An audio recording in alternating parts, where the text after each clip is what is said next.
So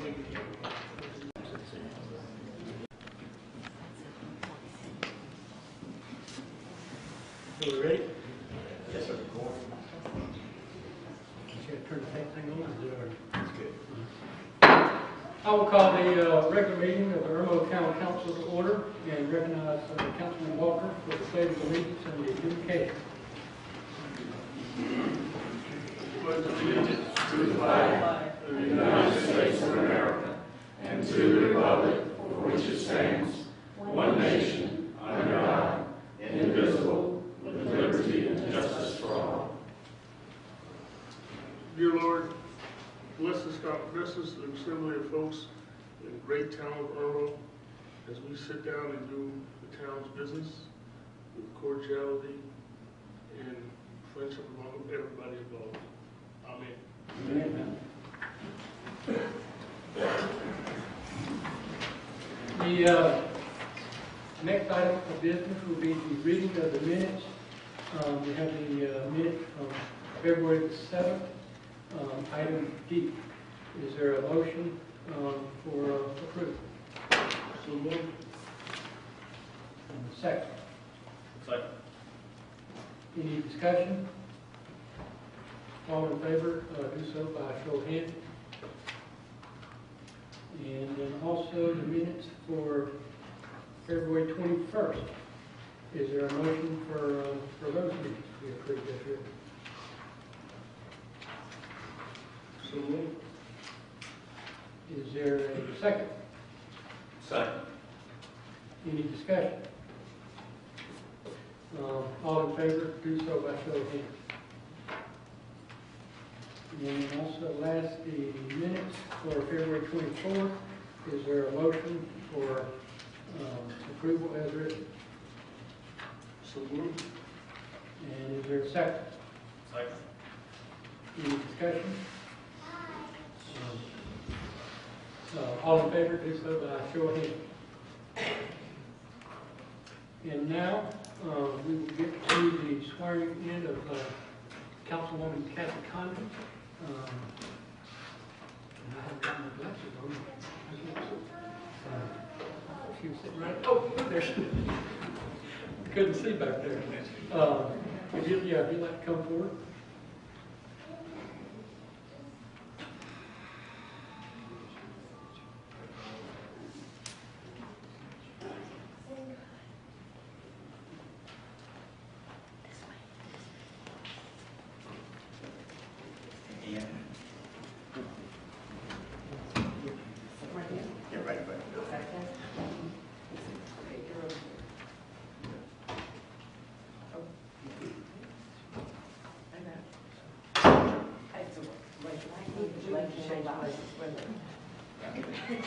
Okay, now we got it. Left hand, right hand? Yes, okay. Right hand. I do solemnly affirm that I'm duly qualified. I do solemnly affirm that I am duly qualified, According to the Constitution of this state. according to the Constitution of this state, To exercise the duties of this office. to exercise the duties of this office, To which I have been elected. to which I have been elected, And that I will, to the best of my ability, and I will, to the best of my ability, discharge the duties thereof. discharge the duties thereof, And preserve, protect, and defend. and preserve, protect, and defend The Constitution of this state and of the United States. the Constitution of this state and of the United States. As council member of the town of Irmo, South Carolina, As council member of the town of Irmo, South Carolina, I will equally, fairly, and impartially, I will equally, fairly, and impartially, to the best of my ability and skill, to the best of my ability and skill, exercise the trust reposed in me, exercise the trust reposed in me, and I will use my best endeavors and I'll use my best endeavors to preserve the peace to preserve the peace and carry into effect, and carry into effect, according to the law, the purposes according to law, the purposes for which I have been elected. for which I have been elected. So help me God. So help me God. Congratulations. Thank you very much.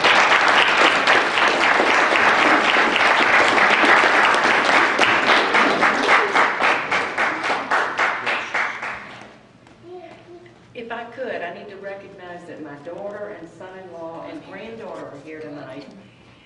Paul and Lee have been in Kansas for 3 years. Paul's in the United States Army. And right now, they're with us while Paul takes a course at Fort Jackson. So I'm very grateful that they're here tonight. So please welcome them.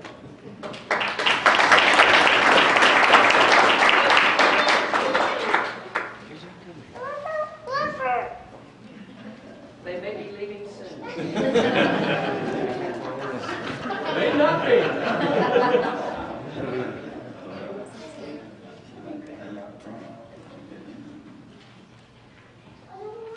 Yes.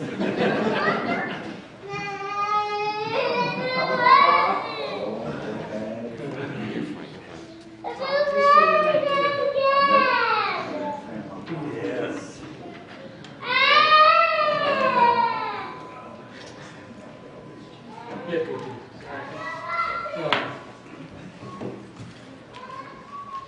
Next item on the agenda would be the administrative briefing. Is there anything that Brown needs to add to it? Well, Mr. Mayor, you had me contact folks at the Insight, and I talked to them in depth today. Oh, yeah. And they are very interested in talking more to us about possibly airing the town of Irmo on that show. It's a Discovery Channel show. It'll be a 30-minute presentation. We are selected, and my understanding is we are in the top 5 right now to be selected. There is a charge. This is a show for those of you who don't know. It's narrated by Terry Bradshaw, the quarterback, Discovery Channel. And they talk about the best cities in the country to live, work, and play. And it's an honor to be recognized. So we'll see how that goes. Whether we're selected or not, we'll know more about that by the end of the week. So we're gonna send the money to, Yeah. It was 19,800. Would be our cost. Our cost. Because they have to buy TV time too when they're doing it non-profit. I think there's one area on Discovery Channel and 19 areas, and they're all 5 minutes each on Different CNN Right. and different times, different things. But Terry Bradshaw does a show, and it's, well, Albany's got plenty of money, man, so let's show. but I think the way they talk, I mean, they called the other day, and I didn't really think about them because I didn't see the show, but, and then they're supposed to call back tomorrow, the next day, and then we basically got to give them an answer, do we want to chip in or do we not, and they move on to somebody else. Right. We don't have a contract now, so I don't know if council wants to make a decision and just say, well, gee, let's go see how far it goes. But I think, I'm not 100% sure, but the way they told me, they would call and ask us, do we have the money, we would spend it. If they do, they'll move forward. If they don't, they'll say, okay, well, we'll go talk to the other folks. So I don't know, I know it's quick to make a decision, but over mine or the north, sometimes I don't know one way or the other. They did send a link, but you can go on the computer and kind of watch some other episodes that they did to kind of get a better idea. But it basically boils down to, do we think we need $19,000 worth of promotional advertising on that? And if you think we can benefit by it, then yeah, we don't think we will, then there. But it might be something to look at.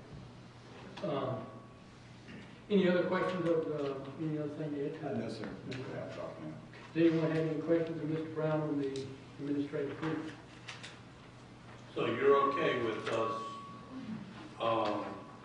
doing a county a poll back to? Well, the way they talked to me the other day, and what they told me Friday or whatever day it was, they were going to send something to Bob so that he could send it to all, and get it in the package. And I received it today. Yeah. And they emailed me a link to their show is what they emailed me. And I got on there and looked at it, but I thought it would be more like a contractor, whatever the ins and outs are. And I was kind of waiting on Bob to say he got it, and then I'd say, well, I'll just send you the information she sent me. But from the way they're talking, I think they thought that the mayor could just spend $19,000. I said, no, I can't. Council has to approve that. And they wanted to know when we met, and I told them, I said, we need to get something to us by Friday to get it in our package so that council members can look at it. And all we got was, We have no contract, Yeah. kind of information like that yet. they may be able to say, well, can you let us know by whatever, we call a special meeting and do it, or whatever. They're pretty, I have no problem with that. they're pretty TV oriented, which means they move on a schedule and you jump in there with them or they leave you behind. I don't, But I didn't want to make that decision without, One more thing on the administrative brief. Mr. Bob, you go check into the sidewalk in Palmetto Woods Yes. to make sure it's it's the next, or on the next project list, in case the park can't do it, that the town will do the sidewalk, right? Yeah, I think that's a useful thing, because those people walk all the time and they've asked for it.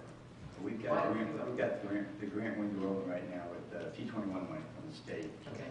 And I've already talked to Mike Rowe yesterday about it, the planning commission, because they have a sidewalk plan in place. He has no problem with adding Parkwood, Palmettowood, I'm sorry, up to Woodrow Street, back to the housing area. Okay. You know, as one grant. I mean, I've got to bring it back to council, so I'm trying to find out if they've got any more proposals. And the next meeting, I'll be able to ask council to submit the grant. Okay, good, thank you. I have a question of the administrator. And looking at the agenda, I noticed amendments to the agenda is missing.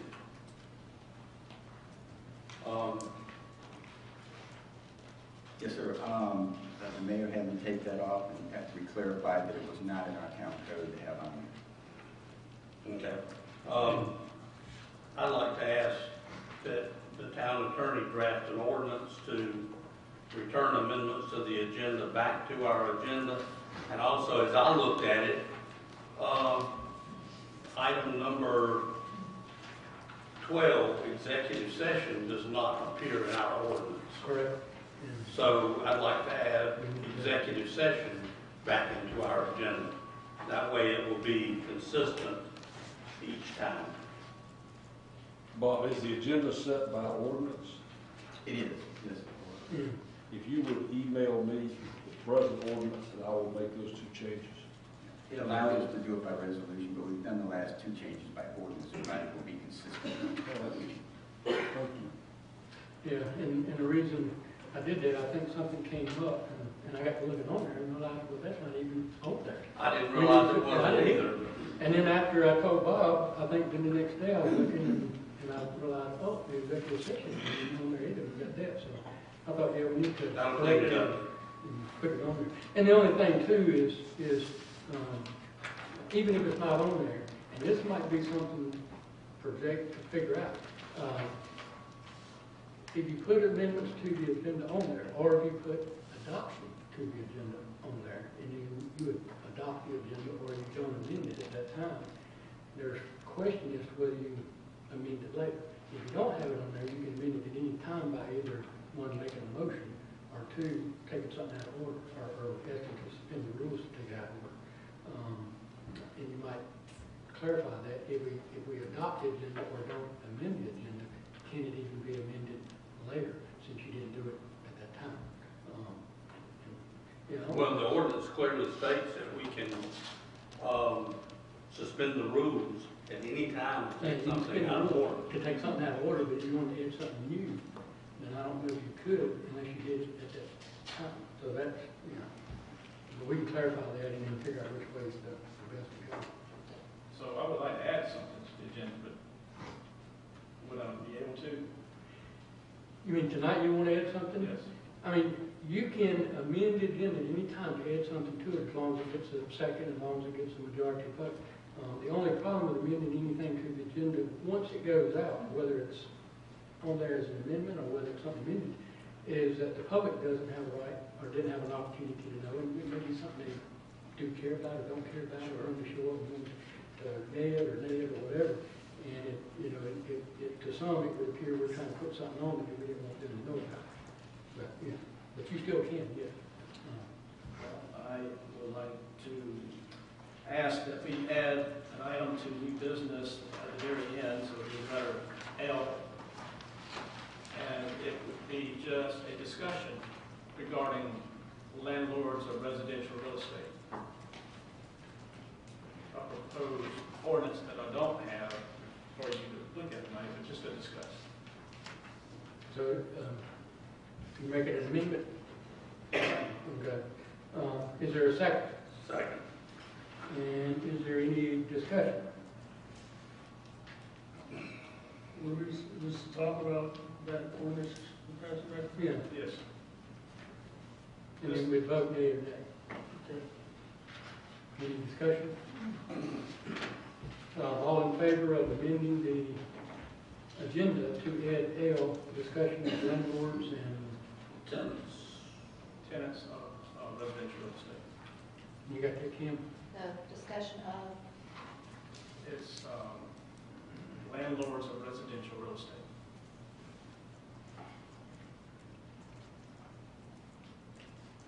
Rental properties.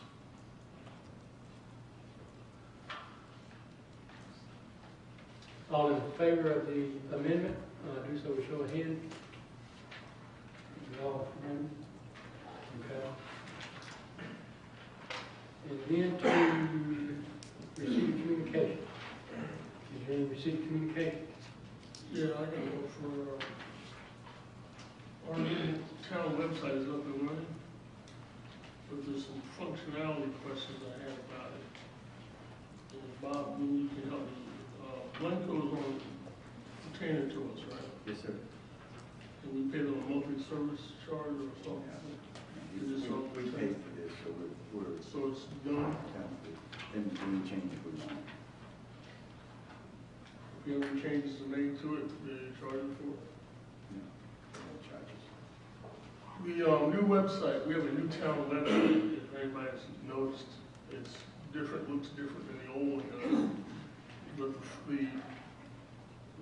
the flow or the feel of it is much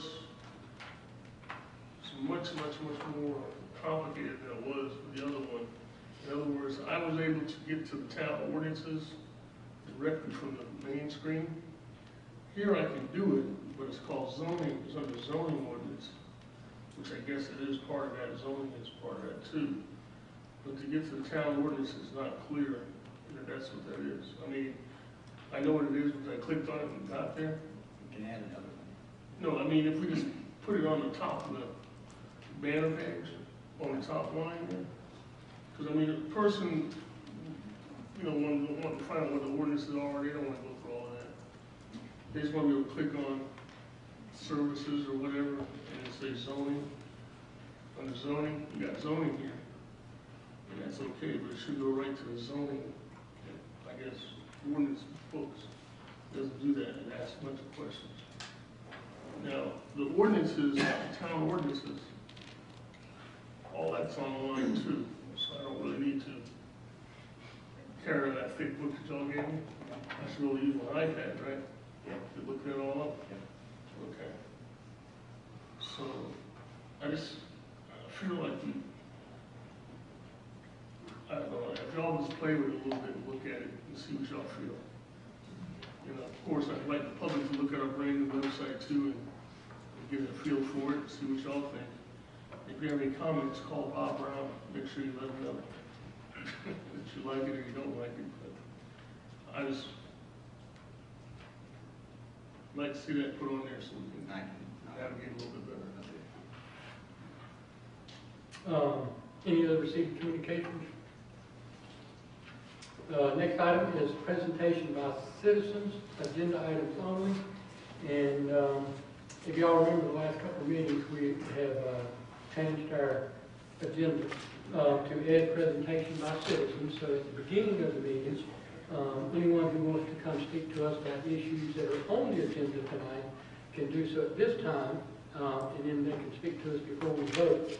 And then anything that is not on the agenda, then they can come and speak at the end of the meeting as well. And the only thing I'm going to read is just a thing in our code that says, any citizen of the town shall be entitled to appear before council at any regular meeting or special meeting concerning any municipal matters with the exception of personal matters. We don't have a time limit on it, but we do ask that you try to keep in mind that we're going to be here a while tonight too. And so any citizen that would like to come at this time and speak to us about stuff that's on the agenda, you know, if you're not sure, you can ask, and we can tell you to come now or come at the end of the meeting. But anyone that would like to come, I don't know, do we have a sign-up sheet or anything for people? Okay, that's fine. Just anyone that wants to come. The only thing we ask is you give us your name and address for the record, and then see what the issues may be. First one to raise their hand if they want to, can do so. As long as it's on the agenda tonight. Okay, I'm Glenn Davis. I live at 17 Palmetto Wood Parkway. I'd like to just speak to the agenda item that was added just now, and I'd like to speak in favor of it. I think what's intended is to get a handle on rental property that's may or may not be maintained in the state that it should and can become an eyesore to the town. I've lived here for going on 7 years now, but in between I've lived at Isle of Palms. I got rental property here. I have had rental property at Isle of Palms. Isle of Palms has a very similar ordinance, and it works quite well for them. And as a landlord, I had no objection to having to file and submit a small fee for a rental license on an annual basis. And just as a matter of information, in addition to that, if I had a monitoring system in the house, that was another registration that I filled out and paid a fee to register the system so that the police and the fire department was aware that there was a system that may be dispatching calls to them. Had no problems with either one of those issues, but I would like to speak in favor of a landlord. I guess I'd call it a monitoring system. Anybody that's above board, I just can't imagine that they would have an objection to it. So I think it would be a good thing for the town. It'd be a good opportunity for the town to be able to sort of monitor what's going on and what's not going on with rental property. Thank you. Anyone else?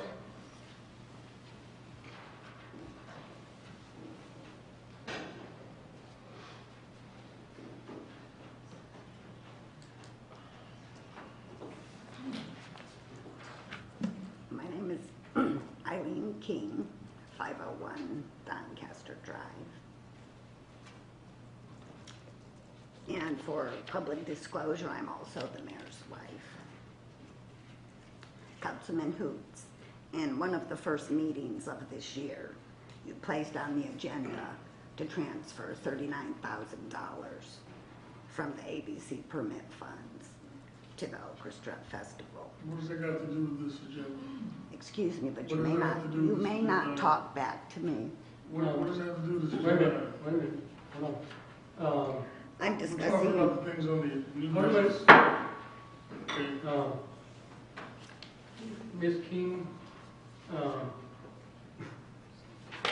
I hate to say this, but you have to wait until, it pertains to the appointment of the orchestra administrator.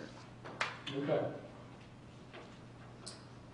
Councilman Youngener and Mayor Pro Tem Barry Walker voted yes to transfer those funds to the Orchestra Festival.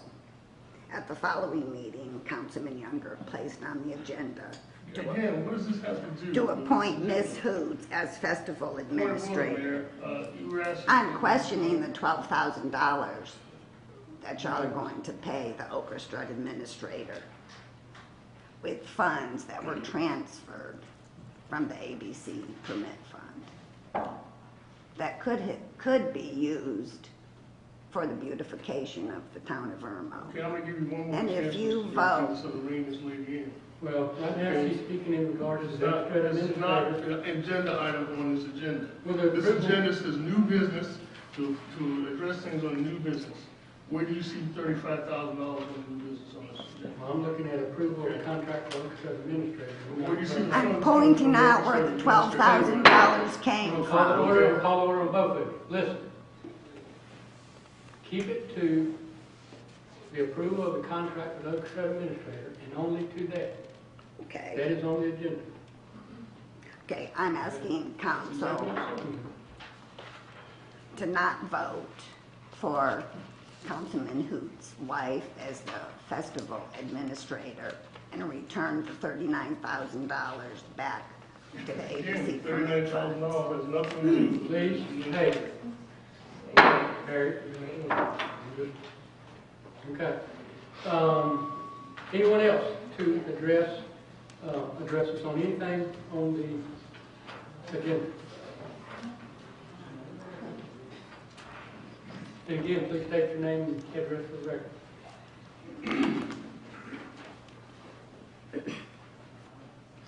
My name is Jackie Rana. These are a few of my neighbors that couldn't make it here tonight. Some of us are still working. We have lived in New Friarsgate. I have personally lived here for 16 years. And we really, really need you to listen to what we have to say before you vote on this building a $1 million park and hiring a festival administrator. Your votes tonight may be the most important ones that you make while serving on our council. For the past several years, I have watched my property steadily decline in value, despite all the home improvements that I've made. My house appraised for over $135,000 5 years ago. I recently spoke to a realtor in efforts to sell my house to get out of this town. And he said that I was lucky to get $75,000 for my house. Not because of the housing market, but because I live in the New Friarsgate hood, is what he told me. With that being said, I stand before you and ask you, how could you let this happen? Every one of you prides yourself on how long you have served on this council at election time, and yet things are getting progressively worse. We can't remain silent anymore. We are tired. We are beaten up. We are scared. And all you people can think about is building a new park instead of helping us.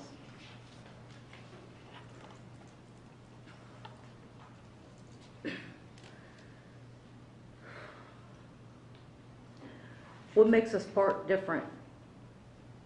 We can't, the parks that we have now are run down.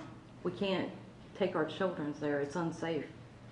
Stricter code enforcement is essential. It's not optional. It doesn't require a vote or putting it on your agenda. New Friarsgate is considered the ghetto. We have many houses that should be condemned.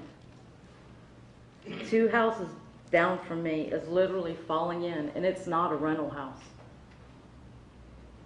Last week it went up for sale, and the asking price was $29,000. Do you realize what that does to our property value? We have people parking their cars on their grass like a trailer park. They own probably 7 cars, 3 of them which probably don't have tags on them. 3 of them have tarps thrown over them. The car next door to me has not moved in 2 years out of its driveway with no tags on it. We have grass in some of the yards that are over 4 foot tall. Trash is piled up in yards. Trash cans are left out the curb all week long. Some of our streets flood like downtown 5 Points when it rains. We have some potholes that you can literally use probably a smart car in. There's an abundance of the Irmo newspapers just scattered all over our neighborhood. They're 3 and 4 deep. They're 3 and 4 deep, rotting in people's driveways, and in some cases. I don't understand, why can't they put up a mailbox so they can put this newspaper in there? I personally, or just stop.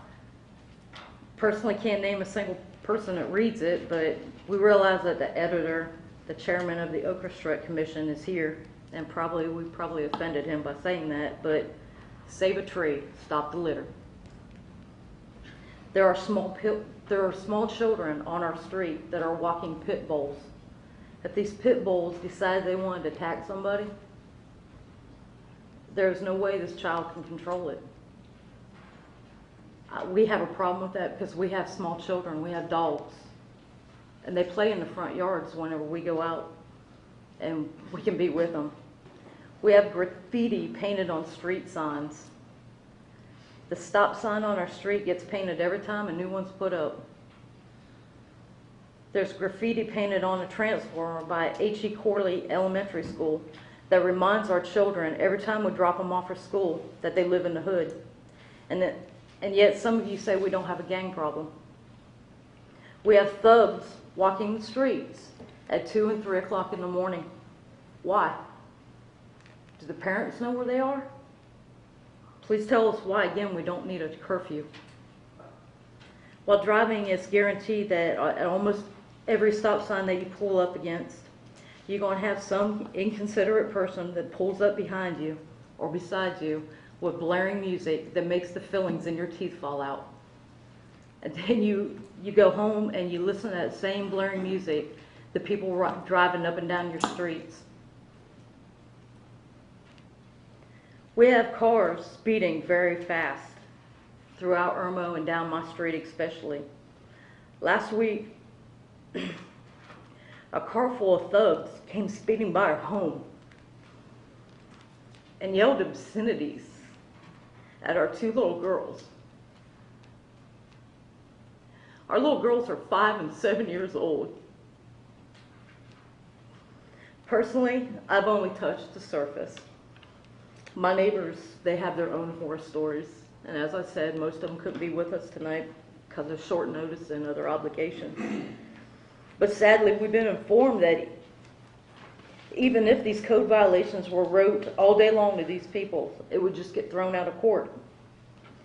The magistrate needs to hold these offenders accountable and needs to be replaced by somebody that can. We live here, and most likely those same thugs yelling at our children probably stood right before him in the same room.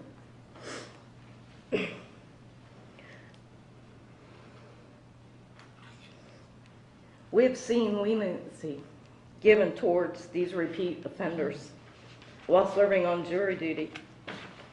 Start holding these people accountable, and perhaps after they accrue several ordinance violations, they will find cheaper residence and live elsewhere. And we can regain control of our town.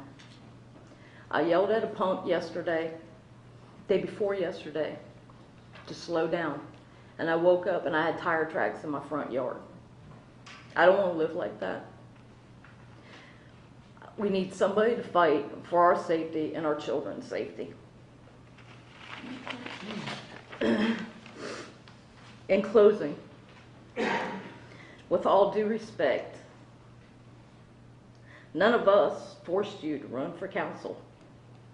You made us promises, and we believed in you, only to get fewer and fewer results in return. We do not need to pay $12,000 for a festival administrator to manage a park fund so we have somewhere to hold a 2-day event that continues to lose money every year. Use the money towards regaining control of our town. It's not too late, people. Do the job that you promised us that you can do to make our place a safe place to raise our families. All of you live in Irmo. Do you not see what's happening? The first thing whenever you drive into New Friarsgate, you see Friarsgate marked with bars on all the windows and doors. What message is that sending out to our neighborhood and the people that visit our neighborhood? New Friarsgate needs help, and I promise you, if you don't step it up and take control and start holding people accountable, the New Friarsgate ghetto, it's coming to you, and you'll be in the same boat as we are. So I ask, I beg you, vote very wisely. Use the monies that come from the ABC permit license taxes for neighborhood beautification and get stricter on code enforcement. It's no secret how the council votes, and we are watching. The past couple of years, the festival has been a disaster. I personally won't attend the festival after dark. Last year, there were intoxicated people using profanity in front of children, and then it started raining. A fight broke out. Windows got broken. People screamed and yelled that they would never come back. I'd suggest just going to Lizard Thicket, order all the okra you can eat, and read your Irmo News. We strongly suggest that you use the money for important things like our quality of life. please, with all sincerity, quit fighting amongst yourself like children. Work together. Get your priorities straight. Listen carefully to what we are demanding and show us results, because all of you can be replaced. And you will be seeing more of us. Thank you, sir.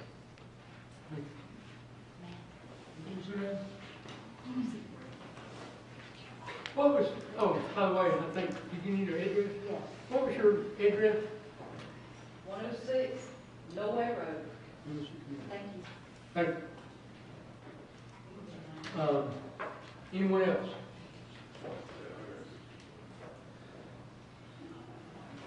And just your name and address for the record. George Bush. My name's Jerry Hubbard, and I live, as of the 26th of this month, 28 years at 430 Parlock Road. I've talked to a couple of you guys recently about the basketball goal. I solved that problem. I shot all of them. No, they didn't do that. Actually, I asked them to move it, and they moved it. What I don't like is the landlord deal. They don't follow rules. There's one across the street from me at 419 Parlock Road. Was purchased in 2000 by, I have his name, I won't say. He has tenants that come in there every 6 months, every year, no more than a year, and they're gone. He rebuilds the house. I'm sure about government money. Yard stays trashed. It took the town of Irmo and myself 2 months to get a Chevrolet off of blocks and moved out of the yard. Why don't these landlords do their job and tell the tenants, here's the rules. You can't live by the rules. Get the hell out.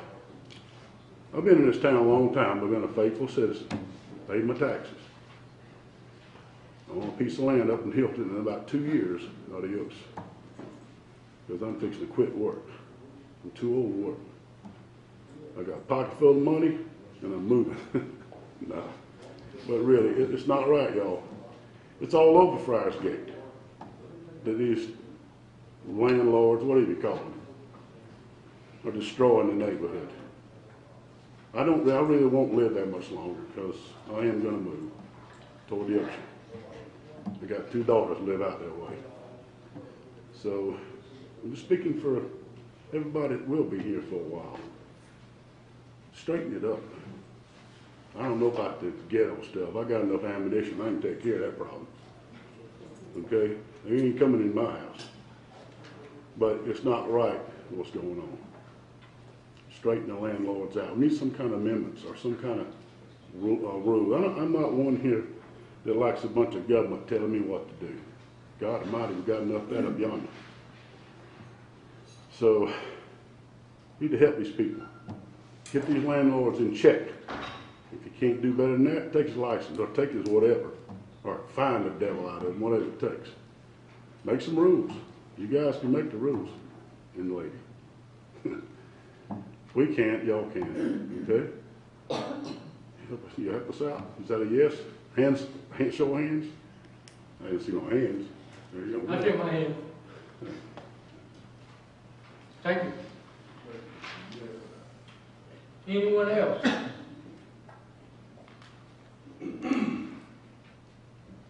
No one else? We thank you. And no unfinished business.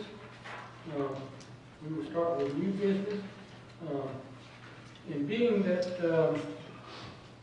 we do have again tonight a pretty good amount of stuff on our agenda, and some of it a little bit more debatable than others, I will remind council, just so it's easy for Kim and whoever to do the minutes, that we are to speak at one time, and make sure you have the floor before you start speaking so that we can kind of keep it a little bit easier so that they can do a better job of keeping minutes when only one council member is speaking at a time.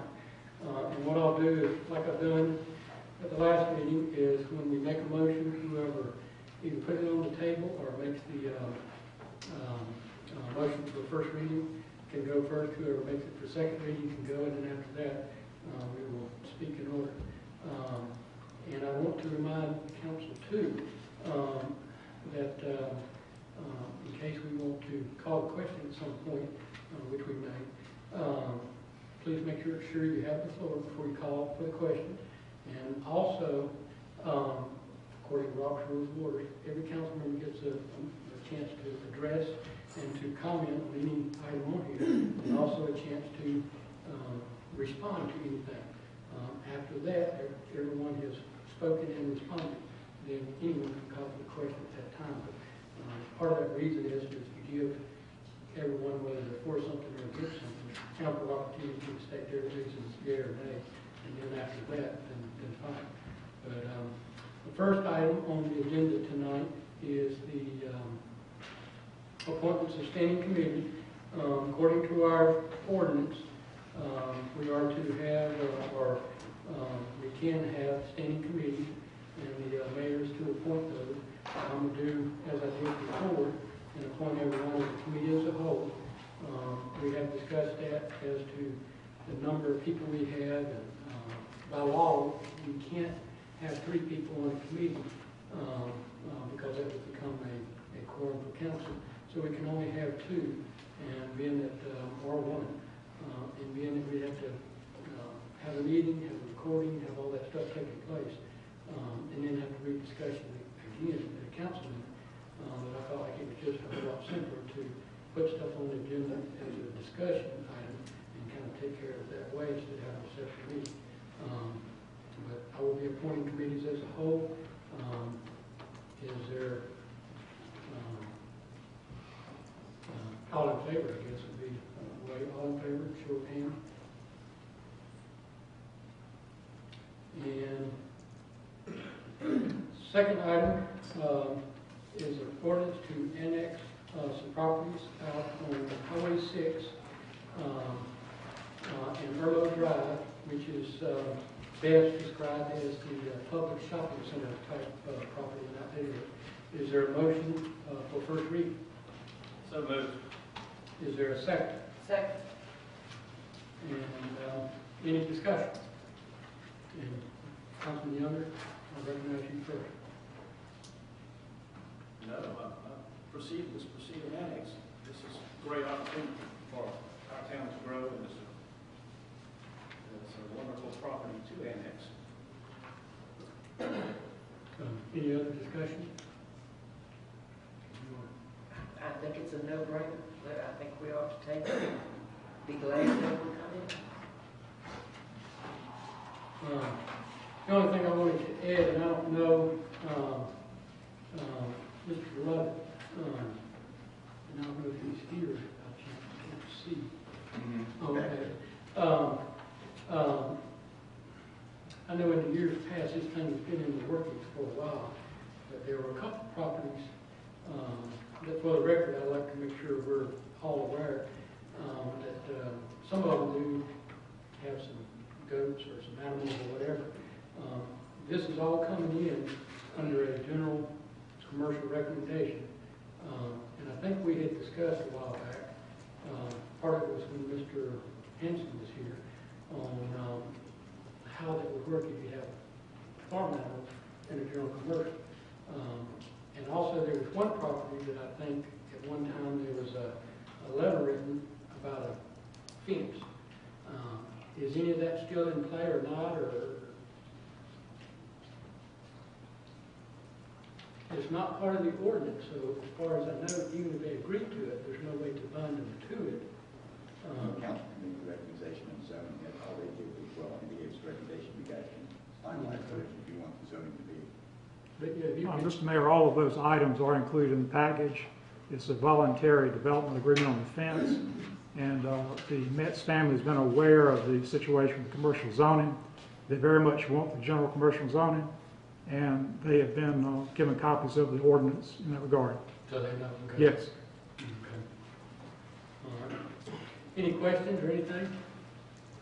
So they got goats and chickens and stuff? There's a couple properties along Highway 6 up towards Woodlease, up that way that they, But they're not part of this, right? yeah, They are. yeah. They're the 2 little properties, or the one number 2 and 3 on here, or number 3, I'm not sure which one. And our ordinance just says, if we grandfather something and accept it that way, that's fine, but there couldn't be any more units to it, or if they quote die, or they do whatever they do to them, and they couldn't replace them, basically. Now, at the same time, there's no way of knowing, obviously, one goat from another goat, but, Right. you know, they just have to understand that, you know.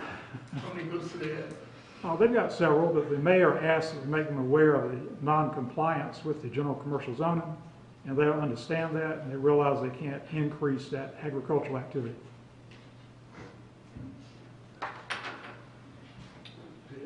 We got a barbecue over there. So all in favor of the annexation, do so by show of hands. All in favor? And now, from my understanding, and I guess we will send it to the planning commission now, they look at it and they make a yea or nay, and it comes back to us for second. And at some point, we'll have public hearing. All right, thank you. All right. Okay, just for clarification, they don't have to do away with the goats, so. They don't have to. You know, if somebody complained and we, whatever, they're kind of grandfathered in, but they should be adding in more if they do barbecue or eat, or they die, or they sell it. They're not supposed to. No, I don't think they're responsible for barbecue goats. Yeah, but they're not supposed to add more, or, Okay. you know, once they get rid of them, they're supposed to not keep them current. Next item is the first reading of an ordinance to amend our town code on smoking in public places. Is there a motion for first reading?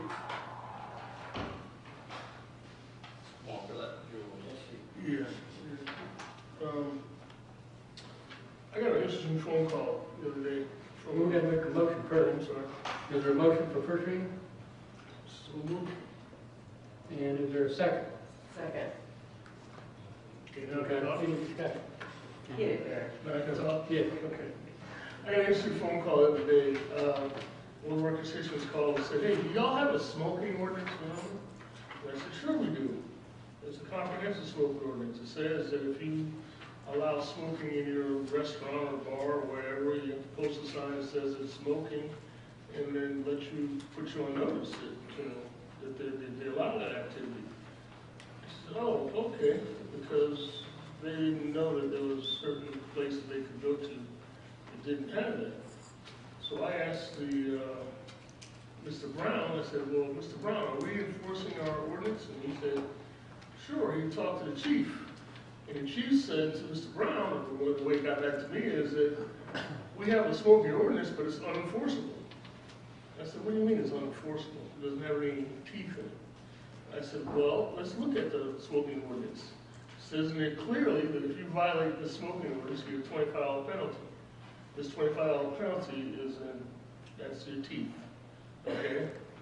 And also, furthermore, it says that any person or establishment that violates this ordinance can be given a $25 penalty.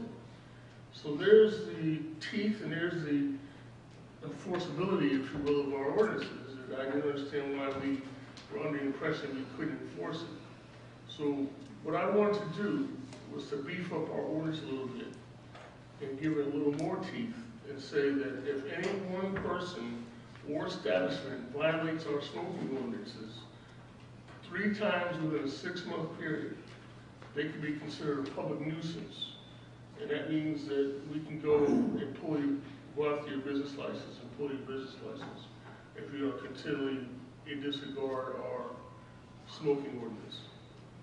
And that little sentence that I'd like to add, I believe we'll do that if anybody have any comments about it, other to the contrary. But I believe, is that correct? Is that sentence? I'm sorry, Mr. Okay, no problem.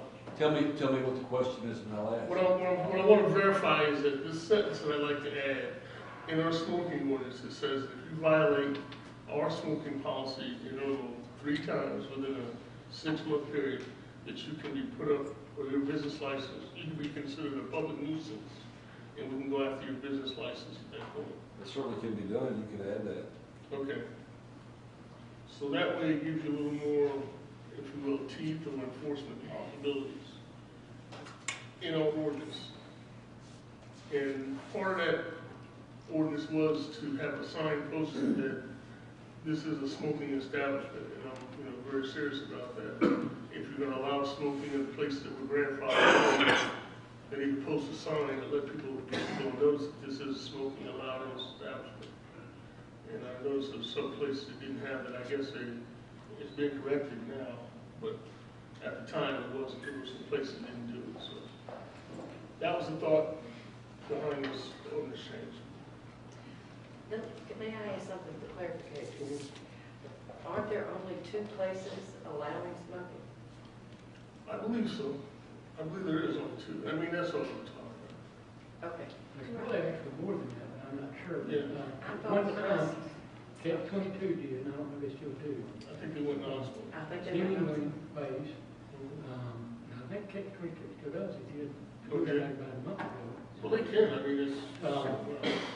Hemingway's, at one time, Caroline Wing, the place up at near Walmart, Blue Code, what's the name, it used to be called the Roosters. Didn't it close? Oh, I could have, I hadn't. But then, and then, the place over here on Broad River called Jake's.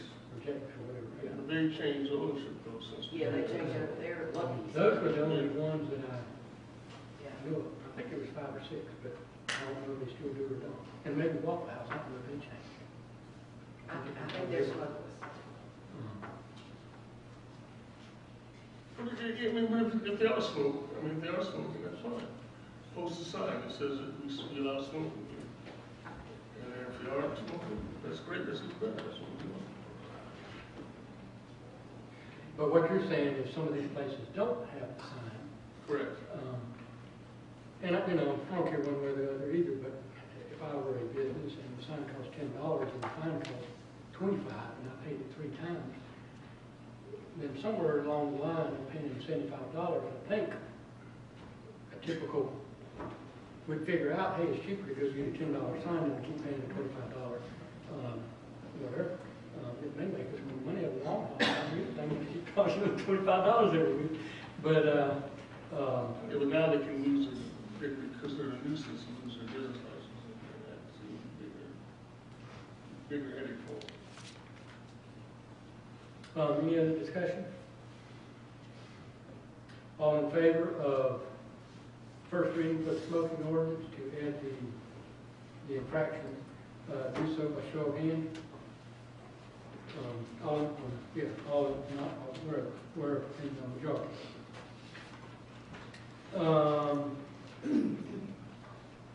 Next item is D, presentation and discussion of possible purchase of property. And I'm not sure, Let's start off. Blank, Dennis Corporation. Excuse myself. I'm going to go to the lobby.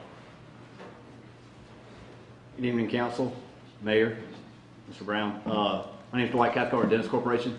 First of all, let me apologize. I was unaware that we were going to be expected to give a presentation, but I did complete the report for the Silver Fox property in its entirety with employees of Dennis Corporation, and am free to answer any questions you all may have. I believe y'all have the report in front of you. We did not go into that much detail in regards to the layout of the property. We felt it's of the sensitive nature of the project in and of by itself. Let the town tell everyone what they want for the park. Obviously, there's some land features of the Silver Fox property that are going to hinder the ideal location for certain physical features like an amphitheater or playground and so forth. So we did take the liberty to kind of put those in a certain location, but that is not the end-all, be-all layout of what the park would entail. Let me make sure that we understand, well, I understand that, and let the audience know what we're talking about. We asked you to give us basically due diligence on that piece of property called Silver Fox property. Yes, sir. In other words, tell us exactly what's involved with the development of the property, what's on it. Is there any ancient burial Indian grounds there? Do you have a hazardous waste situation? Is it They took soil samples. Yeah. Yeah, But that's the kind of information we asked you for. Yeah, in discussions with Mr. Brown, he basically sat us down and gave us a list of the key features that the town would like to see in the park. I've actually physically walked both sites, the 4.7 acres of Silver Fox off of Lake Murray Boulevard, as well as the, I believe it's 14.7 acre site on Eastview. During my first initial walkthrough, we did notice a green tint in some of the soils on the Silver Fox property, but upon further investigation, realized that was just from the demolition of the existing tennis courts and the green colored asphalt. We did 2 borings spaced out on the property and had the material tested. At this point in time, we see no issues or anything that would hinder the development of that site to the nature that the town sees fit. The cost associated with the project, again, was based off of several items that Mr. Brown said were desired by the town in the park to host the Ochre Strut, in addition to past experience.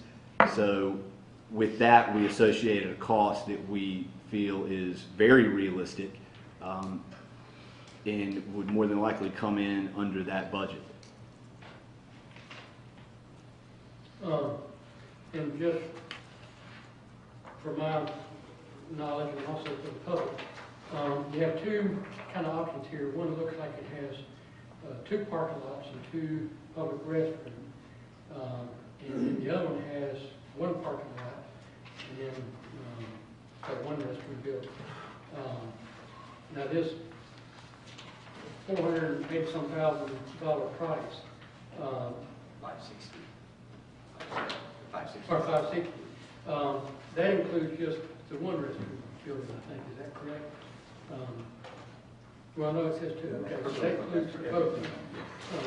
So that would be the option 1 with everything on it.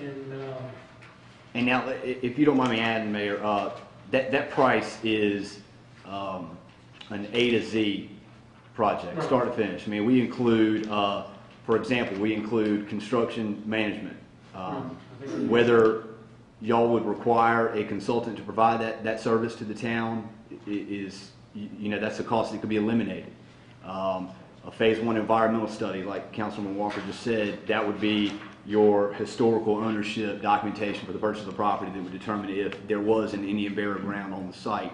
If that's deemed unnecessary to purchase the property, that price could be eliminated, and so forth. So that price is extremely realistic to not exceed. It would definitely be, in my hopes, lower than that, regardless of the concept the town accepts before construction. Those things like the environmental study, if we buy the land and say, decide not to do that, and then decide someday to sell the land and somebody wants to build something else there, like a big gigantic shopping center mall or whatever, gives us a great price on it. If we haven't done that, and then they buy it, then we're also in that chain. Is that what I understand about that? If something comes up on it, if we do it, it reduces that. I think Mr. Moore may be able to comment more on that. I've done many in the past 8 years, but it's usually required by the financial lending institution, as being required. If you're borrowing money to purchase the property for due diligence, the bank wants to see an environmental phase 1, which again is just a for this site, 4.75 acres, I think it's roughly $2,500. They're not very expensive. You just got to be a licensed individual in that field, and you do historical ownership of the property to make sure that napalm was never manufactured on the site that would, hinder construction or so forth. So if the town were to be paying cash, so to speak, I'm not exactly sure if it would be required or not. But you're still talking, I'm going to ask that, if you don't mind, if I ask a question. I mean, for the demolition of basically what we'd have to demolish, for the construction of the parking facilities and legitimate restroom areas, to develop the park in the way that that you were basically told we'd like to do it, we're talking over $1 million. Well, Realistically, you're talking, I believe, 483,000. that's development costs That's construction costs. and acquisition costs of $500,000. Yeah, then you got the property purchase, which I believe is kind of, it goes up and down every time I've heard, but right now it's sitting at 500,000, or that's what the town would like. You know, and then you have additional costs, again, construction management from a sub-consultant or a phase one environmental or purchasing, design, survey, so forth. I think that brought my grand total on the report to $560,000, not counting the purchase price. Sorry, I don't have it in front of me. I left it on my seat. Early on, we had had some discussions about the possibility of having to have some retention pond work that, because we were going to be responsible for water runoff. Yes, sir. That the creek that borders this property and will actually separate this property from the school's property. Yes, sir. Would not be sufficient to handle that runoff. Where Well, do we stand with that? I had several engineers at Dennis Corporation looked at it and said it would be, it's more than enough to discharge stormwater into the creek. We would just have to permit for such. No additional cost. It would be the same permitting you're going to be required whether you choose to purchase this property or the 14-acre property. You're going to still have to get, you know, your SCD permit and your U.S. Corps permit. Okay. Second question. On this property, there were 2 buildings, one on each end. One of them on the Fork Avenue side was a residential house. Yes, sir. And for the lack of better description, on the Lake Murray Boulevard side, a commercial building. Tennis club. Clubhouse. Yes, sir. What was the condition of those buildings? I don't see them marked on your layout. Well, they're covered up because we proposed, I believe, a parking lot location in where the Silver Fox Tennis Club is. Obviously, the commercial property is standing fine. When I, visited and inspected the sites, I did not get very close to the residential property because that would have been trespassing. So I apologize, but I mean, I wouldn't see any reason to believe that you would have issues in demoing or, taking down both structures, if that's what you desire. This price that you provided is based on, Bob made these recommendations, and these would be the same items that would be put out on the Eastview property, I would imagine. Is that right? Or this same items? Similar. They both got the same presentation. We needed. Now, will these items actually fit on that property? These improvements that you have proposed here? If you're If we stuck to this? If you're looking at the layouts for the Silver Fox, yes, sir. I mean, we looked at all the GIS satellite aerials, and the engineers in our department located those features according to the space. But you could improve this piece of property doing far less things than maybe a design by your company. I'm sorry, say that again? You could design this park to fit the property at a much lower price, couldn't you? Instead of going, an amphitheater, Yes, sir, absolutely. But again, I was following some key features that were provided to me by Mr. Brown on what the park needed to entail to host the Okra Strut, and how many people have been tenants of the Okra Strut on an annual basis. You could purchase the property and have nothing but just let wit, plant trees, and have a walkway through it, and it would cost a lot less. Absolutely. I guess the cost, the drainage, that would stay the same. Everything is. Yeah, regardless, you got the adjacent property slopes into the Silver Fox property, as well as the driveway access off of Lake Murray Boulevard slopes into the property. Water is going to the creek, so you would have to adequately drain the stormwater off of the property, which as it sits now is relatively level, in order to provide an adequate park for the town residents. It's level, but it's low. It's level, but it slopes down. It slopes down to the Silver Fox property. The Silver Fox property is generally level, the entire 4.7 acres. Does it drain adequately now? Not if you wanted to turn it into a park now. You have to basically. And obviously, you have areas of standing water. I mean, for example, where they demoed the existing old tennis courts, there's standing water. I mean, I did visit the site after a heavy rain, I believe about a month ago. The ground was moist. The several areas were muddy, so to speak. But it's what engineering companies do. I mean, we can definitely adequately discharge the stormwater into the adjacent creek with no issues. And even get creative with harvesting rainwater and landscaping ideas with it, which again is something we didn't go into too much detail because I think it's y'all's job to tell a consultant what you want in the park and not our job to tell you what needs to be in the park. Will there be any filling in or just using the level that it's at now? Mr. Brown discussed with me that there may be a requirement, not a requirement, but a need to raise up the current elevation of the parking lot that goes down into the Silver Fox Tennis Club property. We did not budget for that, just because, again, there's nothing to say that that's exactly where the parking lot needs to be located. As far as the rest of the entire site, no, sir.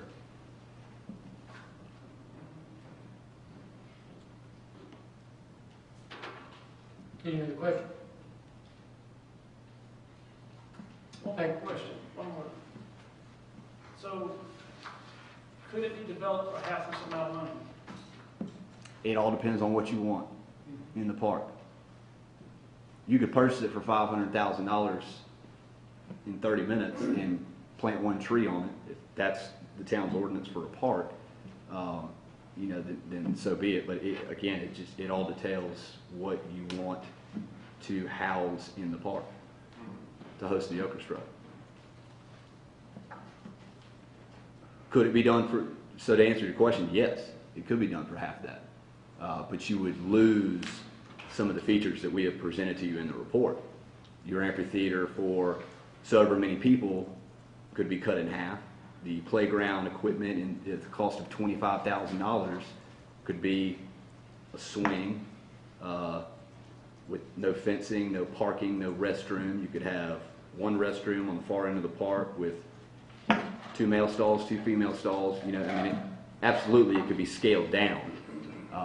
But again, I based that report on a potential site to host the Okra Strut by 2013. How many parking spaces? I'm looking at your drawing number 2 here that has parking on both ends and the one that shows 2 restroom facilities. Yes, sir. What was the parking? We wanted to, again, what was explained to us is we wanted to have a park at the southern end close to the nearby residents and keep about 8 parking slips for that park that would obviously be in use year-round. Some overflow parking in the north end right up at Lake Murray Boulevard for about 30 slips to include ADA requirements. As far as the Okra Strut, it was, again, we put that report together with the understanding that additional parking would be required by the adjacent school, and that's why we have the pedestrian bridges, which will be a nice feature going over the creek into the park. I caught the 30 Yeah. on the Lake Murray side. What was on the? We just said 8. 8? Yes, sir. I believe, again, it's not in front of me, I think. You can look at it. But Yeah. I can't count the spaces on here. I'm pretty sure it was 8. May have been 8 and then 2 handicap for a total of 10. It is a 2 handicap. Okay. I apologize. Yeah, we didn't see the need to, there's no reason to have the town pay for a parking lot on this park for 500 cars that's going to be used 1 day, 2 days out of the year. That's just an unnecessary cost. So what's your recommendation? Is it a doable piece of property to develop? I wouldn't have done the report if it wasn't. But I also work for an engineering firm where our job is to make the impossible happen and easy things happen, hard things happen. So I think I'm not biased towards either property. Each one has, their pros and cons. Obviously. So it's 4 acres, right? 4.7 acres? Yes, sir. 7.5 acres? Obviously, the 14-acre site is a larger property. I've walked that all day long. It's got some great land features that would present a great park for the town. The construction cost would be heavy for that, just like the construction cost for this is $483,000 in what we propose. Both sites would work. Yes, it all depends on what all you want to see in a park that can host the orchestra by 2013.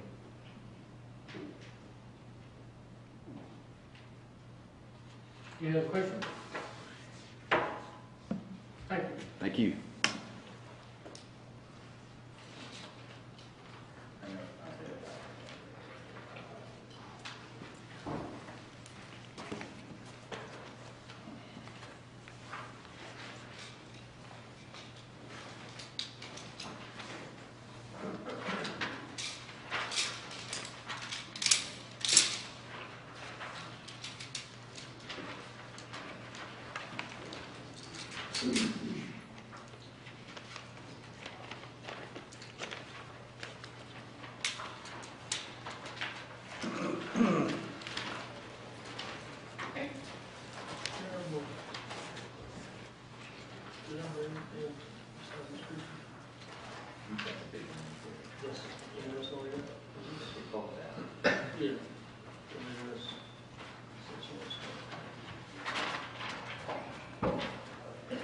Good evening, Mr. Mayor and members of council. It's a pleasure to be here with you tonight. My name is Doug Clary. I serve as the president of Hybrid Engineering, located right here in beautiful downtown Irmo, and proud to be here. With me tonight is the vice president of our firm, Larry Watts. We're honored to be selected to have performed the master planning for one of the 2 candidate sites for the town's new park. The site that we were assigned is the one that is at the end of Church Street and Eastview Road. It is 14.6 acres. It consists of 4 parcels. It is located inside the town of Irmo and inside Richland County. There is an unnamed intermittent stream that extends in a north-south direction across the property. It is a tributary of headwaters of Kinley Creek. The due diligence that we have performed has included an evaluation of the National Wetlands Inventory mapped wetlands, none of which show up on this site. That does not mean that there are not some jurisdictional wetlands in there, but at least there are none shown on the National Wetlands Inventory maps. There are no floodplains shown on the FEMA flood hazard zone maps, flood insurance rate maps. We have examined the soils at the site. There are 2 predominant soil types, the names of both of which escape me at the present, neither of which causes any concern.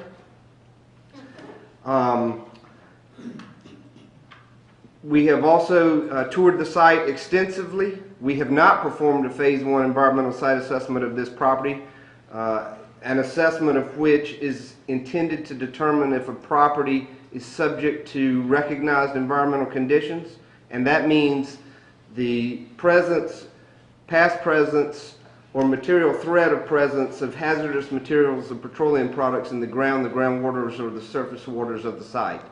Based on our examination of the site, however, we see nothing that causes us any concern from a recognized environmental condition perspective. We have developed a 3-phase plan that provides the town with a green, environmentally sustainable plan and can be done in 3 separate and distinct phases. My colleague, Mr. Watts, is the master wizard of this master planning concept, and so I'll let him go through the details. The first phase I would mention is over $600,000 is the projected cost. When we get to the end of the 3 phases, it does begin to approach $1 million. Council has a copy of our cost projections. And with that, Larry, I'll turn it over to you. The first phase, in cahoots with the 2009 comprehensive plan that Irmo had, incorporates interconnectivity to the other parts of the community and neighborhood.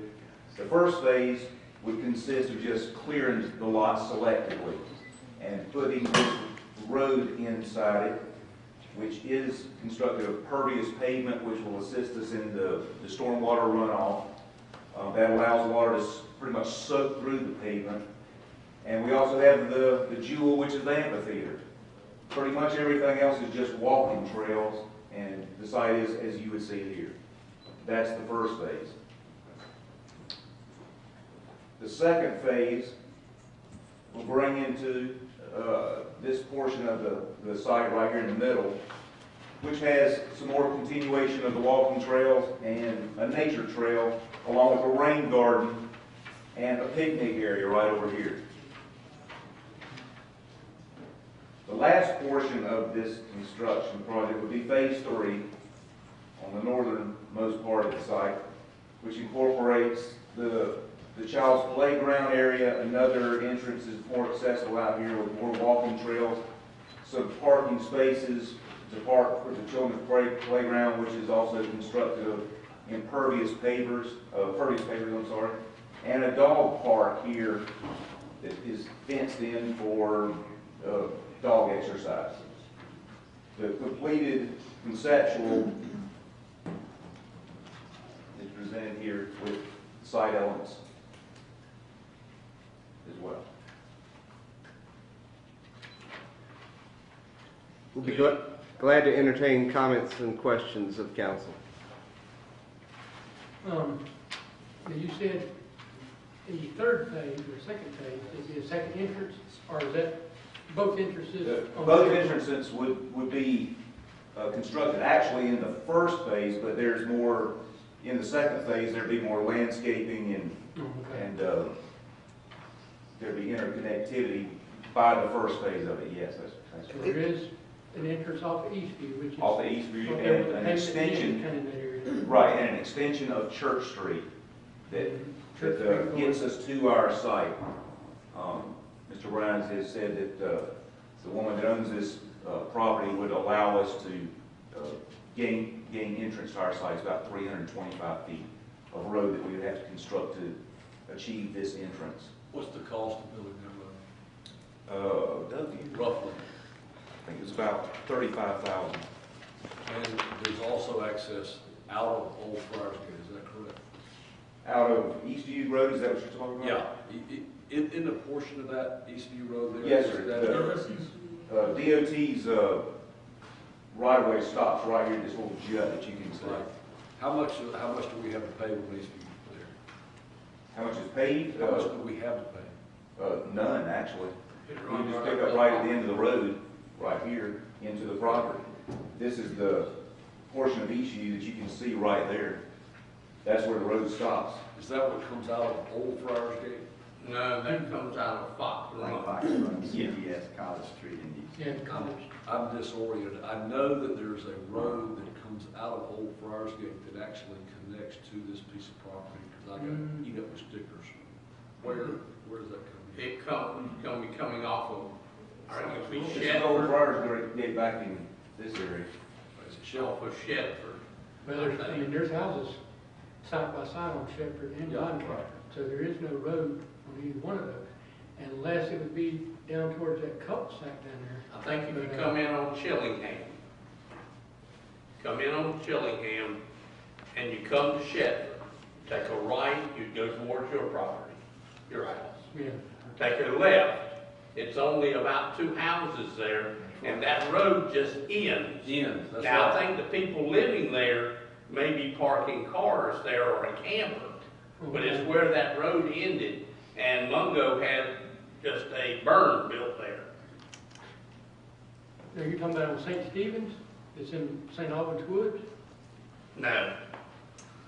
Now, the property that, I think there is a berm But that road, if you turn on Chillingham, you turn on Shepherd to the left, you'll be headed over to that berm from the property that the mine's on, that way.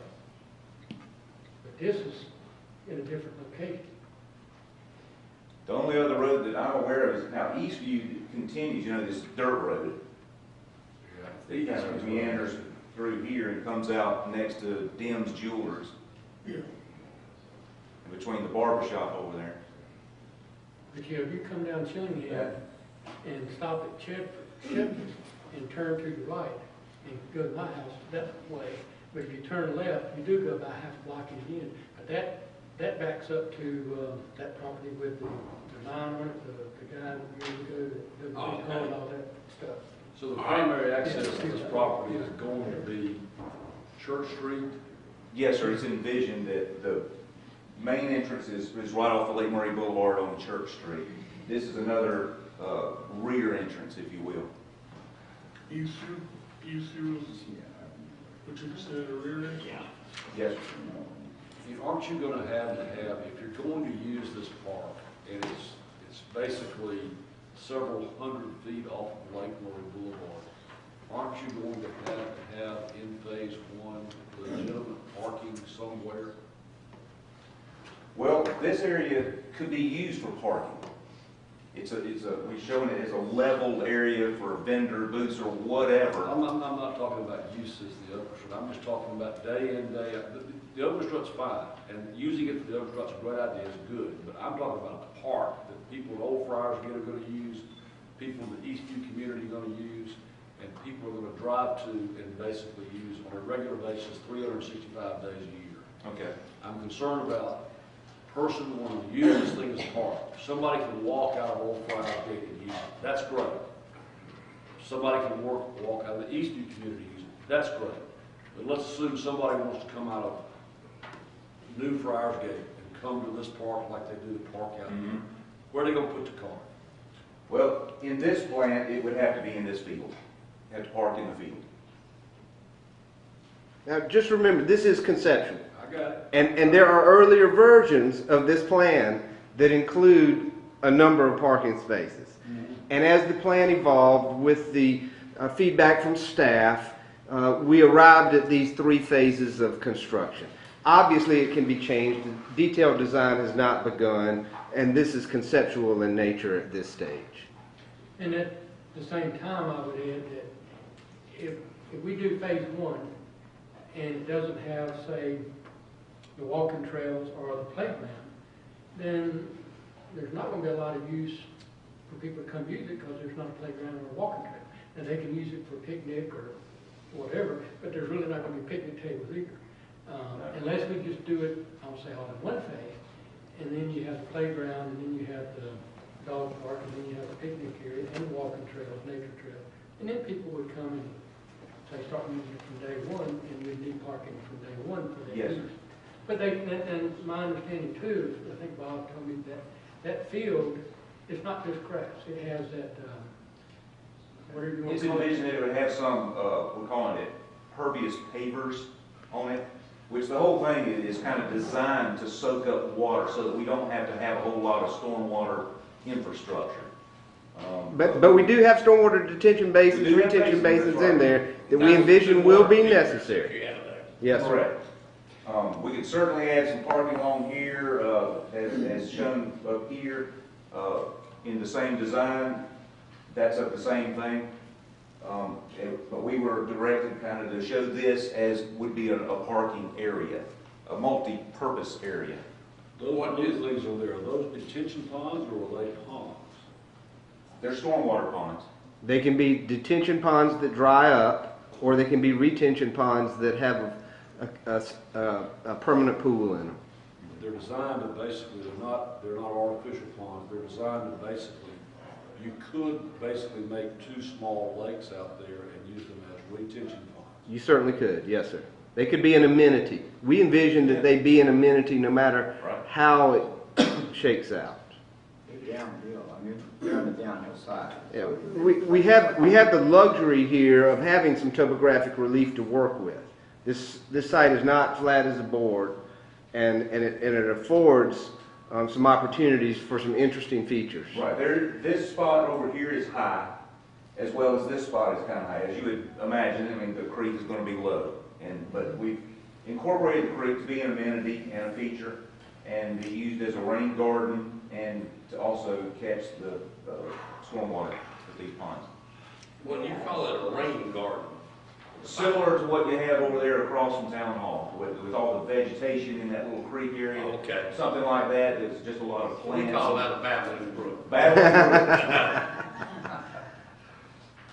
Okay. And let me understand too, and I may be envisioning something different on that grassy parking area, but you know, over the Hilton Inn garden, Hilton, Yes, sir. whatever you call it, Yep. behind that site, Yep. they're planning to, they put this concrete, look like lattice. That's exactly what we're talking You can about. drive on it with That's gas exactly in it what we're and talking all about. that, okay. And that's what this would be also, these parking spaces, it's that Per- same Permeable, latticework type stuff with the grass and growing up between. permeable pavers for the parking spaces and porous asphalt pavement for the road, again in keeping with environmental sustainability and reducing the volume of stormwater that we have to deal with. And that buffer around there, what's the width? This is a 40-foot buffer around the entire portion of this track. And then I know you guys can't see it from here, but there is a 50-foot buffer on either side of this creek. So there's a 100-foot buffer that's in red through here. You can't see it, but that's what that is. And so the pond is right outside of that. Now that buffer, you're talking about bed trees in there, or just an area that you can't build on? Around the edge? No, around the creek? Around the creek. Yeah, there would be nothing hardscape constructed within those buffers. Certain activities are allowed, certain ones are not, and it's reasonable. And I don't know the 40 footer, but I think on the resolution we did, it required 100 foot buffer. Okay, so that could be, but that might change some of the layout too, as far as where the road I goes didn't or mention whatever. buffer, Jones, so this was just Okay. a conceptual, we change that. Well, we don't have to do the 100 either, but Total cost phase 1, 2, and 3, about $1.2 million. That does not include the land acquisition costs, right? It doesn't, Correct. right. But $1.5 million bucks per park. We can move ahead, I got. It's right, it's under $1 million. Under For construction. 891. 891. So with acquisition costs about $1 million, that's $3. $1.1 million. What is the width of the road? That's a 24-foot pavement width. So it's one way, It's two-way. two-way? Yes, sir. is that a DOT, I mean, we would maintain it, not DOT or Correct. county? Well, it is pervious pavement. You know, we did not show curb and gutter on it. You know, the counties are now sort of experimenting with this pervious pavement kind of thing. It's sort of the wave of the future. We've pursued a couple of projects for Lexington County and Richland County where they're incorporating this type of pavement. And Mr. Mayor, the DOT has a no new net miles policy, and so we would envision that this road would either be owned by Richland County or the town, and I would hope that the town would see fit to maintain ownership of it and control. But the portion outside of the town of Church Street, that would be taken over if it's built to extenders, and the county would maintain it, or we maintain that too. Either one, but I think you can't beat having control over it. And the part outside on Church Street, is that the regular asphalt like Church Street? Or Yes, sir. the impervious? Right. We're envisioning that it's DOT standard until we get to the park. Okay. And that's not the $30,000. $37,000 $40,000. in construction Yes, costs. sir. It's about 300 feet. That's easy. So phase 1, not including acquisition costs, is how much a month? Right at 600. Yes. 609. And just remember, that's a projection. You got on here, you got design and permitting 10%. And you got $8,300 in here, that's not correct, is it? On your, If that's what it says, it probably is not correct. yeah, it says $8,300, it really should be about 55,000. If that's what it says, yes, sir. Okay, I'll bring that price up to about 660. Guys, y'all tell me to shut up when I'm asking a question. Let's just assume that we go with this and we say, okay, one of the uses of this park, 'cause it's all been that the park is the home of the orchestra. Right. No, it's being designed as a park to being amenity to Eastview and Old Friarsgate as a place that we also can use as the orchestra. So this ain't just for the orchestra, but we're gonna use it for the orchestra. How am I gonna get people to and from that 14 acres if we put 40,000, 60,000 people there in one day? Well, where are they gonna park? How are we gonna get them there? we envision shuttle bus system. We also envision perhaps there's a good relationship with the fine folks at Union United Methodist Church. Right. And that perhaps there could be a sharing arrangement as far as parking. Now, I'm not a member there and I can't speak for them, but the western corner is very close to their property. The church's property backs right up to this corner down here. So I've included a walking trail that connects to that new portion that they just constructed behind the church. So then the park would also be an amenity to the church. It certainly would be. Absolutely. Just like this park is an amenity to this church. Right. Yes, sir. So they could walk, you could park at the church on the weekends at the Okra Struts there and walk right to the park. It's just The church has been a good neighbor Right. and run the shuttle bus for us at the Okra Strut. And think about when they do the drive-through Christmas story, how this could also provide some spillover area for them as well. That's a great idea. Or do the Christmas story in the amphitheater. I mean, if you really think Could about it, well be done. you could do a multitude of things in a facility like this. It's really limitless. Easter sunrise service. Is this parking space, I just want to throw it out there, is it big enough for a soccer field? This area right here, Yes. this is 300 by, it's almost 300 square, including the walking trail. Soccer field. You could put two of them there. Yeah, okay. But now, you got that concrete in there, would you, The walking trail. no, the parking lot. you put- Well, Mr. Mayor, we don't have correct me if I'm wrong, but we don't have permeable pavers all through here. Oh, okay, so just a part of it. Right. It's just for the parking spaces. So we could put two soccer fields there, and when we're not playing soccer, we can park on the park soccer field. Sure.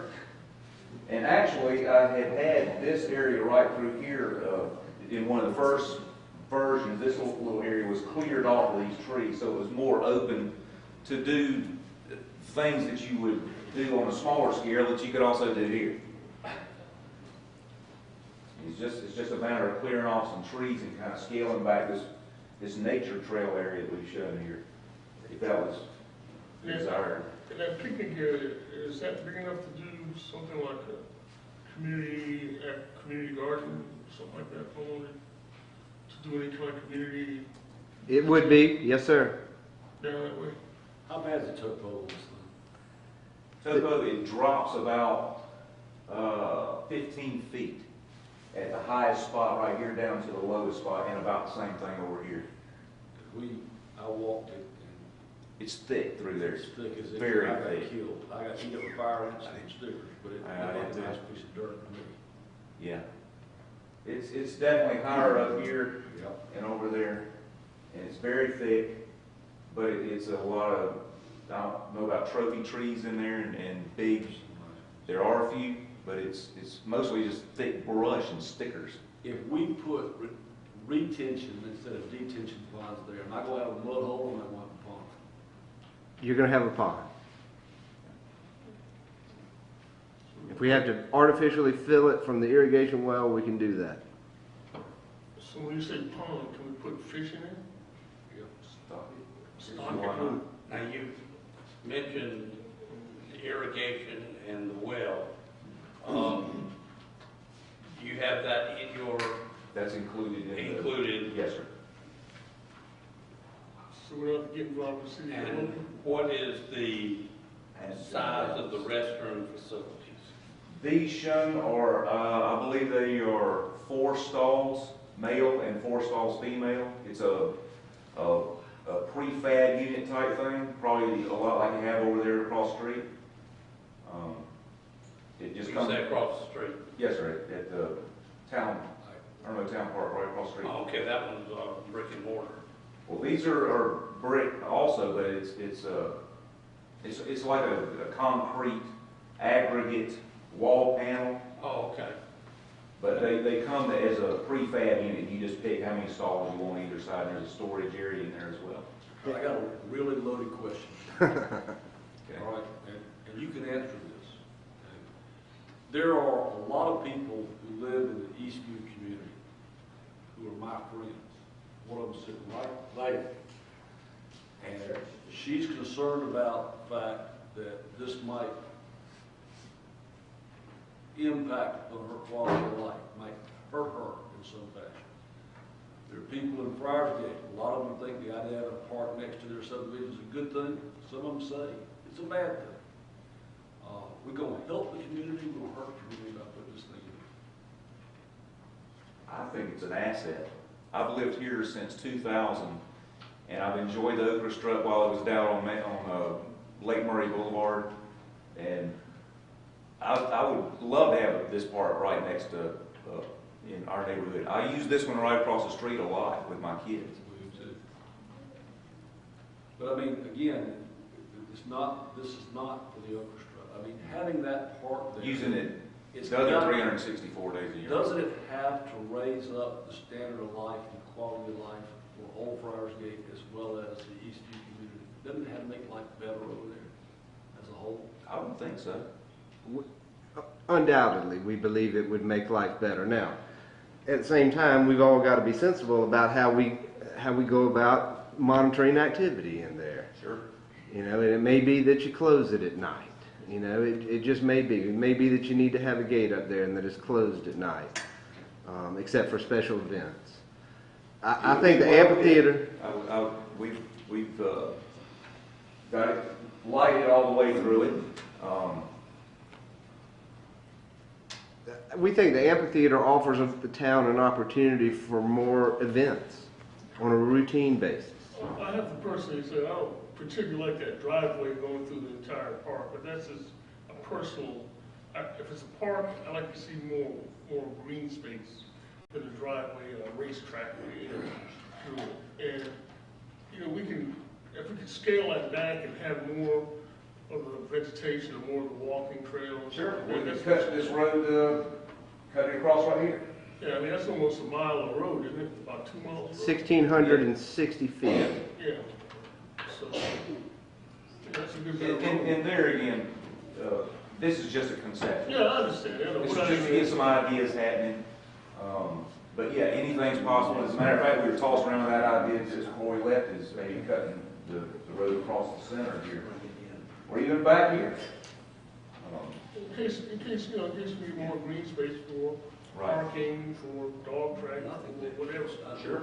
You know, I have a question about Church Street. To lessen the impact on Church Street to right now, maybe a third phase where you would open that road up. Could you loop the road back as you came in, as you exit out, just use the same road? Church Street, And just have use it that? coming in and... No. Don't Go to just- the Eastview. Just easy, just in and out. coming in and go right out there. Can you loop the road? I'm not sure I follow how you mean. Follow your finger, come on up, take a left, don't go that far, take a left, come back in, and then And come then around. around this way? Yeah. I'm still on. I mean, You certainly could, but I think you're going to have a lot of business people along Lake Murray Boulevard who are going to want to come use this during the day. I really do. It's just, We do this one over here. the community on Church Street is just, it's smallest. The impact that they will have is just going to be tremendous with cars. I know it's going to be developed one day, but maybe. Well, certainly we could use the Eastview entrance back here is the entrance, and forget the church entrance. It is a little harder to get to. It's a little more cumbersome to go past the CVS and make the left and back in the neighborhood. It's not as easily advertisable as right out here on Lake Murray, where you could have some signage right out there on the main drag and a relatively short jump and you're into the park. But sure, I mean, if you wanted to have some signage out here on the corner where the old bank used to be, it's now vacant, and weave around back here and just loop around. And, sure. Or you could do double access. You could access both ways if you want. Sure. A lot of options. A lot of options, and these were, there again, this is just our initial stab at it. It was hard to believe that such a large contiguous tract like this, green tract, undeveloped, existed here in the heart of Irmo, that is reasonably close to the infrastructure to allow access and utilities. That big a piece of property, if it's not developed into a park, it's not going to just sit there. No. It's gonna happen to it. You know, and the impact could well be more with the other types of development that could occur there, like multifamily housing. Yeah, I'm just saying, can I put an apartment building up there? Not right now. Not right now with the zoning, but I'm saying, is that big enough to do that? Yes, sir. Sure. Is that big enough to put, a big commercial development back there? You could change the zoning, but I don't know that changing it makes all that residential, that would be something. Well, right now, it's, what is it, rural, right? No, it's probably residential. I don't think it's residential. Single-family residential. It is all family. It's residential. Yeah, I mean, that's what built a subdivision there years ago, and the guy bought it and designed it 2 or 3 different times before the economy fell apart. Yeah. He was gonna build, I don't say patio homes, that type of stuff. So it was only for single-family residential. Okay. So do you want a neighbor as a park, or do you want a neighbor as a neighbor? That's the question. That is a question.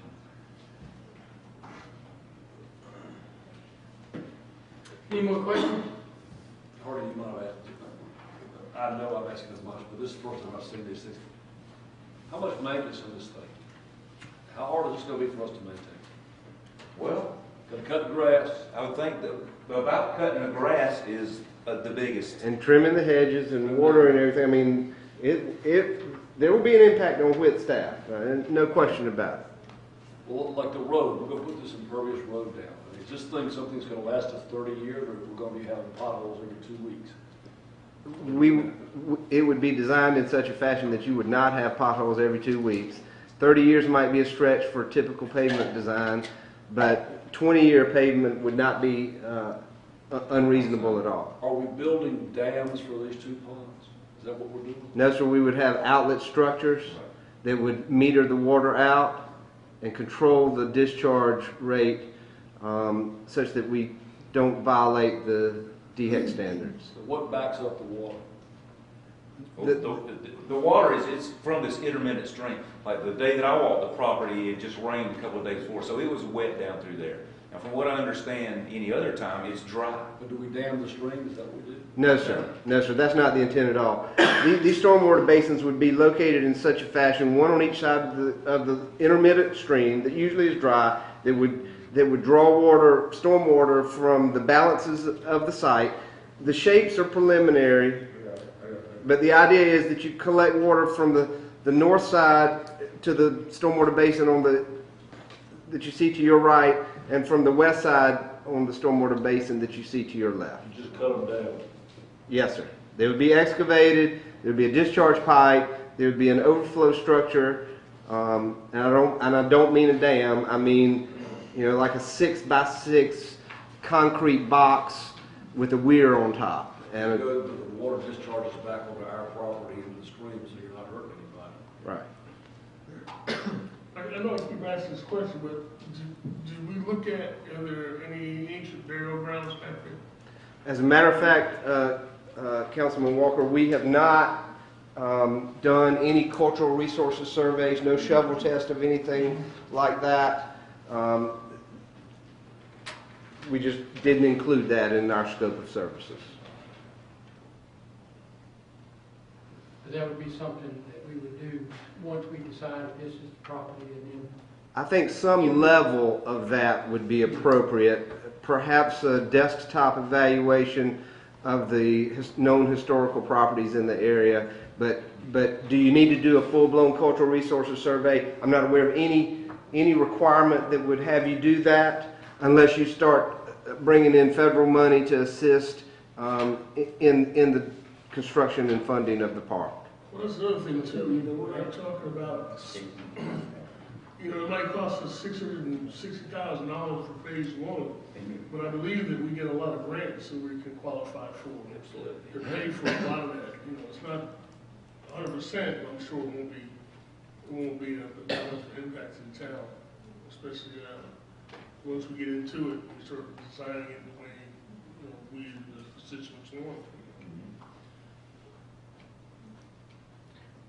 And I would also add to that, if we're going to make it a park that the public can use, such as the playgrounds and the walking trails or the doggy park or whatever, the longer you delay that, then the longer people are going to be using it for that purpose.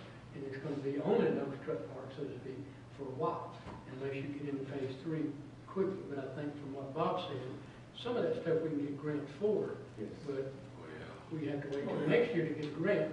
We couldn't do some of it this year. Well, some of the grants, some of them will come quick. Any other questions? Thank you. Thank you, Mr. Mayor and members of council. It is our pleasure. All right. Next item on the agenda is item B and F. Approvals to purchase one of the properties, if we so choose.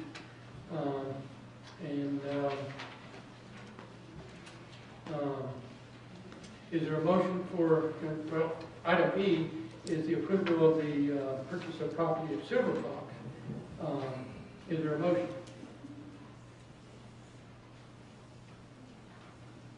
No motion, no move, no second. Is there item F? Approval to purchase property located at what I'm going to refer to as Eastview. Is there a motion? So moved. Second. And the motion to, and I'll ask the state that as far as what dollar amount, or you going to go with this dollar amount, or is it already? This is the contractual price I got. So we've got a. We actually have a valid contract on that part. So the motion is to approve purchase of property at Eastview, well, for $230. I think it's what. Not to exceed $230,000. Okay. And you made the motion. Made the motion. Yes, sir. So there's a motion and a second on the table. Any discussion? Does anybody know why this property is so cheap? I understand it's in foreclosure. Yeah, from my understanding, the builder who had it lost it. And now crediting has it. Don't worry, man. I'll buy it for $230 and sell it to you for $500,000 if you want. Just buy it for $230 and let it happen. That would be better. That would be better. Yeah. The only comment I'm gonna make is I think we looked at both properties, we looked at both situations. I think we've been given good information on both of them. The only concern I have on either one of them again is, and especially on this one, since we're going to talk about this one, is together with the property and together with the development, which could be changed to last or more, or whichever way you go. But we are looking at somewhere in the $1 million range, $1.2 million, $1.3 million, or whatever our meeting. We may do it in phases, but still, in order to get it to where we're going to use it as a town park, not just as an extra location. We get it to where the residents can use it. We've got to do the other stuff as well. The walking trails and the picnic shelters and the other items, so that it could be used by the neighborhoods. Now, again, I live in the neighborhood. There are some people in my neighborhood, my wife included, loves the idea of a park in her backyard or front yard for us. But there are other people who are not particularly. And it's not so much the park, but it is the annual attraction. And not so much that, because I think some people too are probably livable with the idea. But I think their concern is once we build the amphitheater, and as it's been mentioned, once we use it 2 or 3 or 4 times a year, then it's no longer a one-time thing. Now it's a monthly thing or a summertime thing. And I think there's going to be, some concern about that because I think that's some of the concern that people are going to have. We're building a nice amphitheater, and we don't use it but once a year. It's a cost, very big cost. If we use it 5 or 6 or 10 times a year, then you get more use out of it, but then you're going to have the same concern that people have had before. And I don't know either at some contextual point, instead of having it pointed to the houses, I'm pointing in a different direction. But either way you go, you're going to have it pointed at somebody's house. That may be some things that need to be considered. I just still... I agree. And Mr. Mayor, please accept this as a very, very gentle comment to you. You may not like this festival itself, and this is not a festival-only function. I'm envisioning a place that will be a jewel for the town of Irmo from now and for the future. I'm envisioning a location that we can do things that we can't do now in our town park here.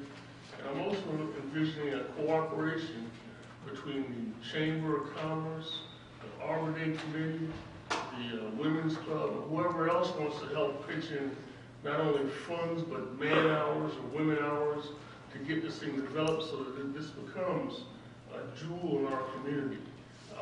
Just like this town park was done. People didn't like it, people didn't want it in the back of their church. But I guarantee you they use it. And I guarantee you that we use it and we enjoy it. We're just taking this same little concept of this park and putting it on steroids and putting it in a 14-acre location that we're going to have for the next 150, 200 years. And then the next council, 150, 200 years from now, to think about where we're going to put their new, bigger park at, or when they outgrow this one. So I don't see this as being anything negative at all. I think this is a positive thing for our community. To look at it as being a potential jewel for our community, something that we'll be proud of. Just like the city of Columbia is proud of Finley Park, I want to be proud of the Irmo Town Park and say, hey, come to my park and let's have a concert and a picnic and go fishing in our koi pond and let's go picnicking in our playground. And I envision this happening. I'm so proud to be on this council that's doing this. And I would agree as far as the park, it is going to be a beautiful park. I think it would be a jewel to the town. I'm just not 100% keen on the location. If we had a downtown Columbia location and put our park in the middle of that, I think it would be, in my mind, a little bit more safer for that same environment. And I'm not opposed to the Oakstrut, and I think if people have heard and listened, I'm opposed to the loss that the Oakstrut occurs financially, and that's the only thing. It's not the Oakstrut itself, it's just the financials that I feel like need to be straightened out, or we're going to keep putting $39,000 into it every 2 or 3 years to keep it funded. This may help to some degree having an amphitheater and having to do a stage. It may help in some degree if we can charge an admission to park over at the church or whatever, or even fence it off and charge an admission to get in to help offset the cost. But I think still, as the residents who live around that area, that even years ago when they were going to do a housing subdivision in there, they were concerned because it's the same thing that we run into anywhere else. Somebody's woods get cut down and they've been there forever. And, I think if you cut the woods down and put a park back there, a lot of neighbors would say, fine. There's still going to be some concern about youth and graffiti and all those kind of things that may go on that we don't control. But I think their main concern is going to be the music and how many times a year we 10 nights, and when does it stop? And at the same time, you know, we're talking about $1 million to $1.5 million to get it all done. And I have a concern, and I think residents do too, that as we just heard earlier, we got other issues that we should be spending our time on. And if we were doing those as well, they may have less concern, but when we're... Well, I think a park will bring people together. If they're worried about this being a ghetto, this is not a ghetto. This is not a ghetto product. Okay, this is something that will deter people from thinking it is a ghetto. Well, I know I heard some comments that this won't change from people. This won't change it. The people that lived, that spoke earlier tonight, their neighborhood, their street, their residents, this not going to affect them. And what they want us to do is spend appropriate time on those other issues as well. But that's a different story altogether. But any other comments? I would like to make some. Of course, this is about the approving of purchase of property for $230,000. The conceptual rendering of what could be done to the park hybrid, to me, is extreme. It's everything. All fit in one. And I believe as time goes on, we should meet and make sure we shave that figure down a good bit. So we can develop it, $1 to $1 million. I mean, I believe it can be done. So the price of the property being so cheap, it probably could be reasonably done and have a very nice, beautiful park in the town to protect citizens and to have a nice place to go play. I also am in favor. We can put any kind of spin you want to put on it about what it's going to cost. The bottom line is that we're going to be in control of that development. We have always said that if you want to control it, you need to own it. And that's exactly what I'm proposing that we do, so that we have the control. We can control how fast we go. We can control whether we write a check for a particular phase or whether we get grants, whether they're 100% grants or whether they're matching grants.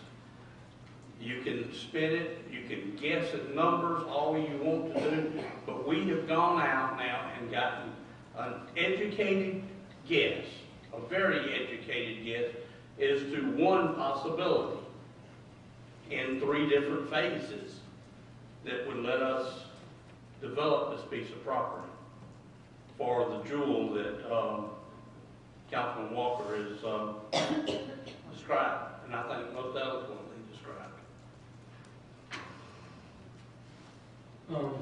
Any other questions or any other comments? Are we ready to vote? I am. All in favor of the approval to purchase property at Richland County, Eastview, for $230,000, do so by show of hands. And all opposed?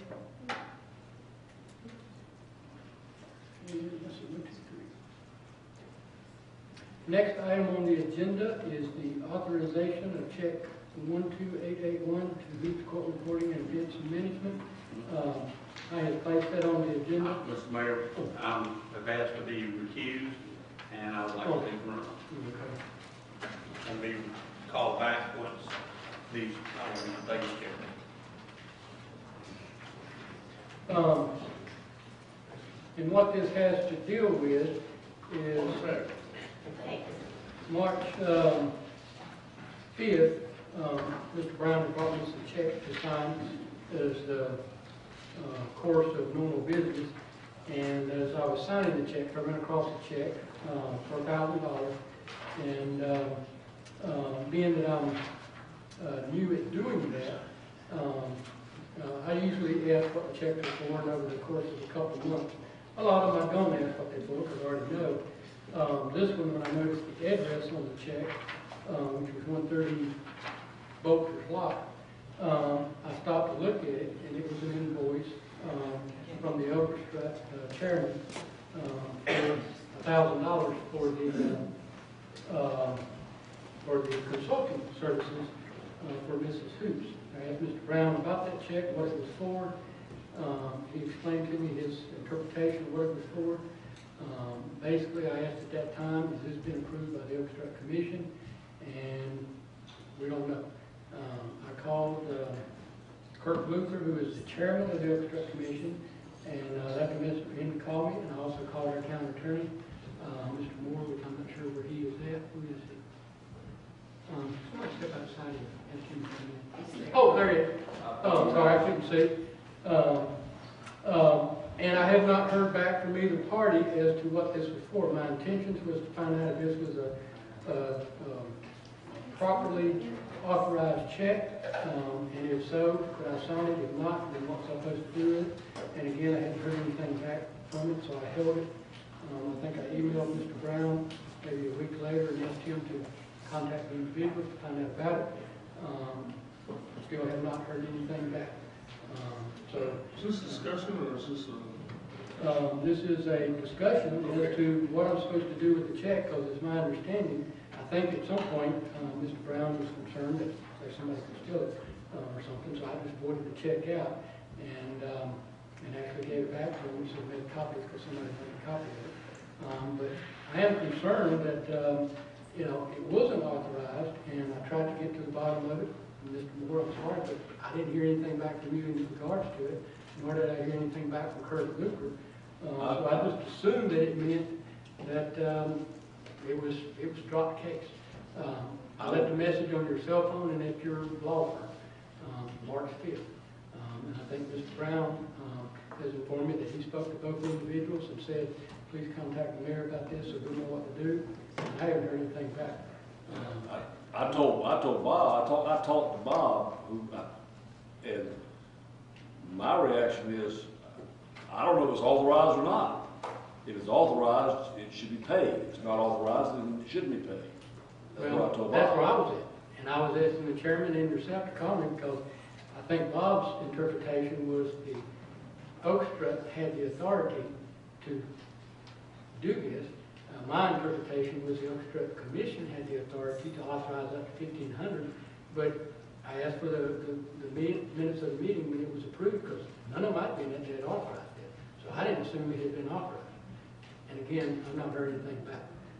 I'm a little bit disappointed that, regardless if anybody has any respect for me or not, but for the mayor to not be called back in regards to, or for Kurt not to call back in regards to, I have a question, Bob knows about it, Bob emailed, I left messages, and no one returned my phone call. Lord, Mr. Mayor, I respect you. My understanding is the way that I'm supposed to report is that when I'm asked a question, I'm supposed to tell the town administrator who was supposed to pass the information along.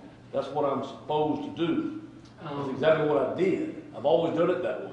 Now, in the past, we just discussed a couple of meetings ago where a council member wanted to call you directly. I think Mr. Walker asked, yes, they could. If we wanted something in writing, a legal opinion, then yes, it would come from Mr. Brown. I talked to Bob about it, and I thought that Bob had passed the information on. I passed it on that, you thought it was authorized because it says on the ordinance that you could authorize it. No, that's not correct. I asked you if Mr. Moore was going to call me, and you said you didn't know. You had told him to call me, and that was the last I heard. You told me it was your interpretation that the $1,500 up to that was authorized. Correct. I asked you where's the minutes of the meeting, it was right on the thing. Were they authorized? I have no minutes, and nobody has anything to say. I told him, I thought I had answered the question. My response is, I don't know if it's authorized or not. If it's authorized, the check ought to be signed. If it's not authorized, the check ought not be signed. Well, here's a bigger question. Why are you signing checks? What gave you the authorization to sign? I think the mayor has signed checks for 20 years, and when I took over, Bob and him asked me to sign I looked at the town ordinances, and I don't see a thing on here where it says that the mayor is authorized to sign checks. I don't think there's anything on there either. I think, you're not even supposed to be doing it anyway. No, Bob Brown asked me, and I think Bob Brown asked Paul Younger, and we both signed things. Yeah, John Gibbons was signed 20 years. And I think Bob is, Paul is also on there. But it doesn't say there's a part of your duty or responsibility. They asked me to sign a card, so I signed a card. I think I'm in town, it was convenient for them to do that, so they asked me to do it. Whether anyone does it, or whether the town staff does it, I don't think it's any kind of requirement. I think the point that I had was, since I was asked to sign those checks, and I was asked to sign that check, I should have got a call back from somebody, and Mr. Luther as well, to clarify whether this was authorized or not. I still don't, to this day, know whether it is. I'm in the same limbo you are. Is it authorized? Is it not? Who knows? Well, I mean, I thought it was his answer right there. He said it was authorized. Not That's according what to... Bob just told you, it was 2 No, seconds. he said he thought it was. So that doesn't mean it was authorized? No, our Oakstruck ordinance says that the Oakstruck Commission is authorized to enter into contracts not to exceed 1,500. All right, that's set for 1,000. And that check's for 1,000.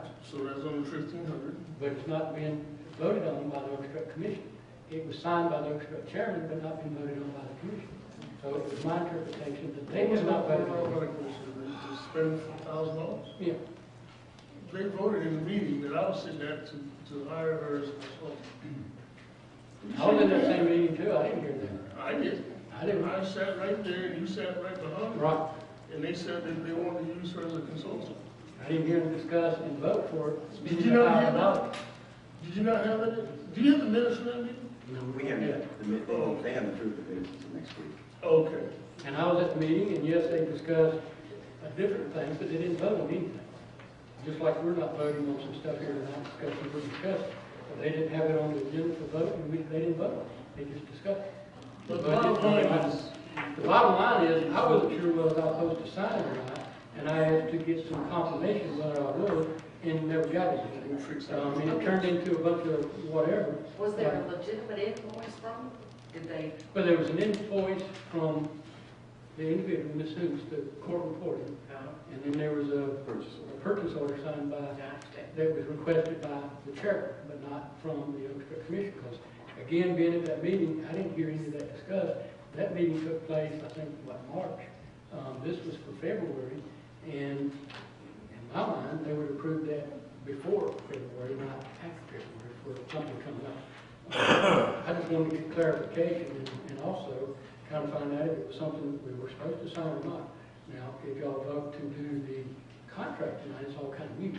But still, I was a little bit aggravated that 2 weeks go by and I can't get anybody to call me about whether it's authorized or not.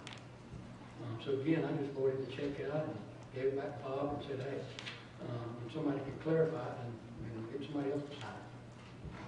Or I'll sign it and bring it back. It never will, so. Any other discussion? Item H, which is approval of a resolution. Mr. Younger, is there a motion? Yes, I move that we approve a resolution to authorize certain municipal officials to conduct banking business, signing checks, and that person representing the elected council be Kathy Conlon. Is there a second? Second. Is there any discussion?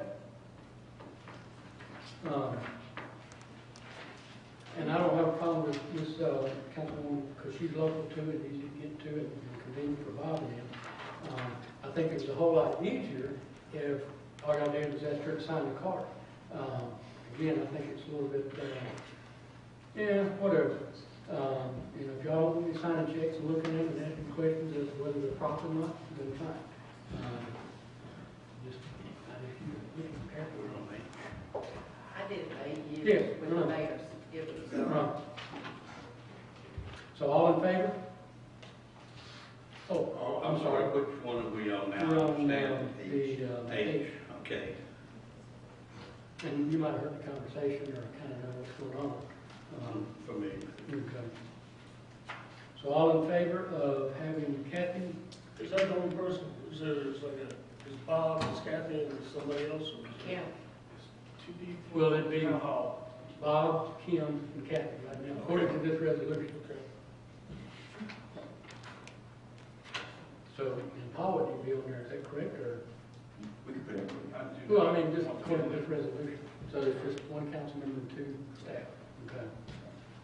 All in favor, show of hand. And all opposed?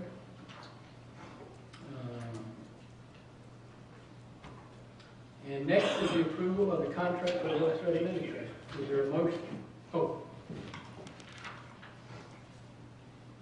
I'm gonna leave out next time. huh? I'm gonna leave out next time, man. You confusing yourself. I'll move that we approve the contract for the orchestra administrator in the amount of $12,000. And this will be for Is there a second? Susan Newens. A second. Is there any discussion? Yes, I need to be brought up to date. We advertised for the position, am I right? Yes. Okay. Do we have any other candidates that are qualified? Yes. Okay, do we know that? I know one. We had, We had two other ones. Mrs. Bailey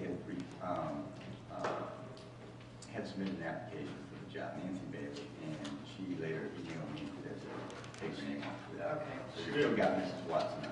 Well, I would like to consider Miss Sarah Watson for this particular position. And she's qualified to run and be administrator also. She has extensive knowledge in the activities of running a festival, the Yanni Karen annual concerts. She's done Let's Share concerts. Just put that name in the hat too, so so to speak. there's a motion for Sarah Watson. Is there a second? And I'll second that. So we have two. And I'll go back to Kathy, because you had some more questions and more up-to-date speaking. Oh, I'm sorry. No, you answered it. Were there any more people that have applied? And then who did the commission want? The commission recommended Susan Hoot, but no, there were only 3 people that applied. Now, the ad that we put out did have a stipulation that the people had to be certified through the South Carolina Festival Event Association. I have spoke to those people. I have spoke to different people at that place, and I got different feedback. A couple of individuals told me they don't do certification anymore. I spoke to the lady who's like the administrator, I guess you call it, the one who's kind of there on charge. The rest of the board members do other jobs and all that. And she said, yes, they do certification, but they're not, at one point they did certifications, and those certifications were signed off by or approved, or whatever you call it, by Clemson University. They were part of their continuing education something. They don't do that anymore. They still do the certification. However, they don't require annual, Follow-up training. yeah, follow-up training. So you could get a certification 10 years ago, 20 years ago, and still have it today, and as far as they're concerned, you're still certified. Part of that reason too was, there's, I think this Nancy Bailey, other individual, was certified through something called the International Events Plan, something. And that's a very prestigious, hard to get, difficult, expensive, and all that. But for people who are in that business all day long to run state fairs, they need it. The South Carolina Festival Events Association wanted not to have something that was in that category, but if people wanted to put on an orchestra or a chitlin festival or a peach festival, it was a local festival, and they were going to run it in town, and they needed some experience and training, then that's what they would provide. And once you got it, that's all you're going to do. You don't really need to get up to speed every day. So that's what their program is, kind of helping the small town local festival kind of maintain their own thing, and maybe somebody would do it in the community, and they don't need continuing education. They just need to know if we start in 2 months, you can go from there. So that's how their stuff is. Are both of these ladies certified? Now, I have to ask, I just asked that question myself. I'm not sure. Is Ms. Watson certified as a, okay. I don't think Ms. Watson is, so.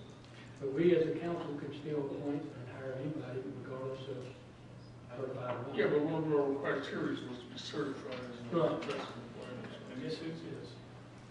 That's what you put in there, right? Have to be certified. Yeah, through the South Carolina Festival. And I didn't again, know that. I think the main thing is mentioned before, we can hire whoever we want, certified or not, or over-certified or overqualified or not. It's just who we want to hire and who we want to do. But we do have two names. Any discussion? What festivals, what has Ms. Watson organized? She's worked on, and I believe she ran the Legends and Concert series they just had here at the Culver Center with the Auntie Karen Foundation, and as well as another festival, Let's Share Festival, that was in the city of Columbia. And I don't have a resume in front of me, so I'm you know, looking at it, but let me look at it. Let me see. Let me pull it over here. I think I was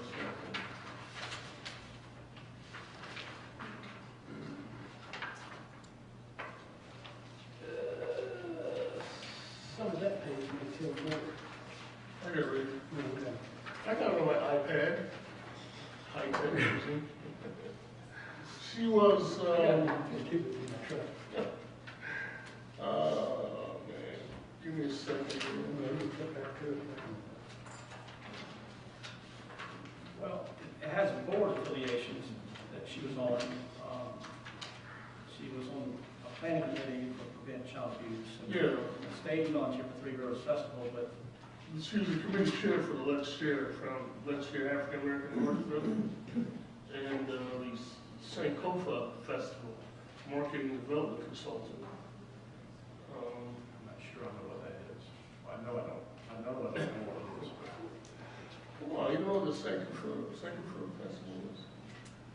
Let me see. Check.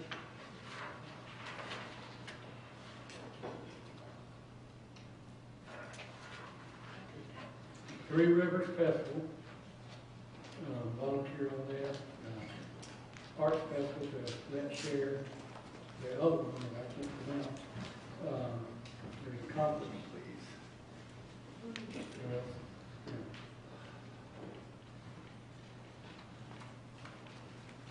And I think that Annie Karen Foundation puts on some kind of annual fundraiser type thing.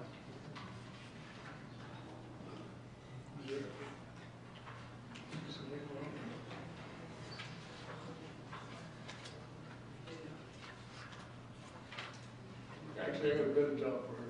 I don't want to draw an eight.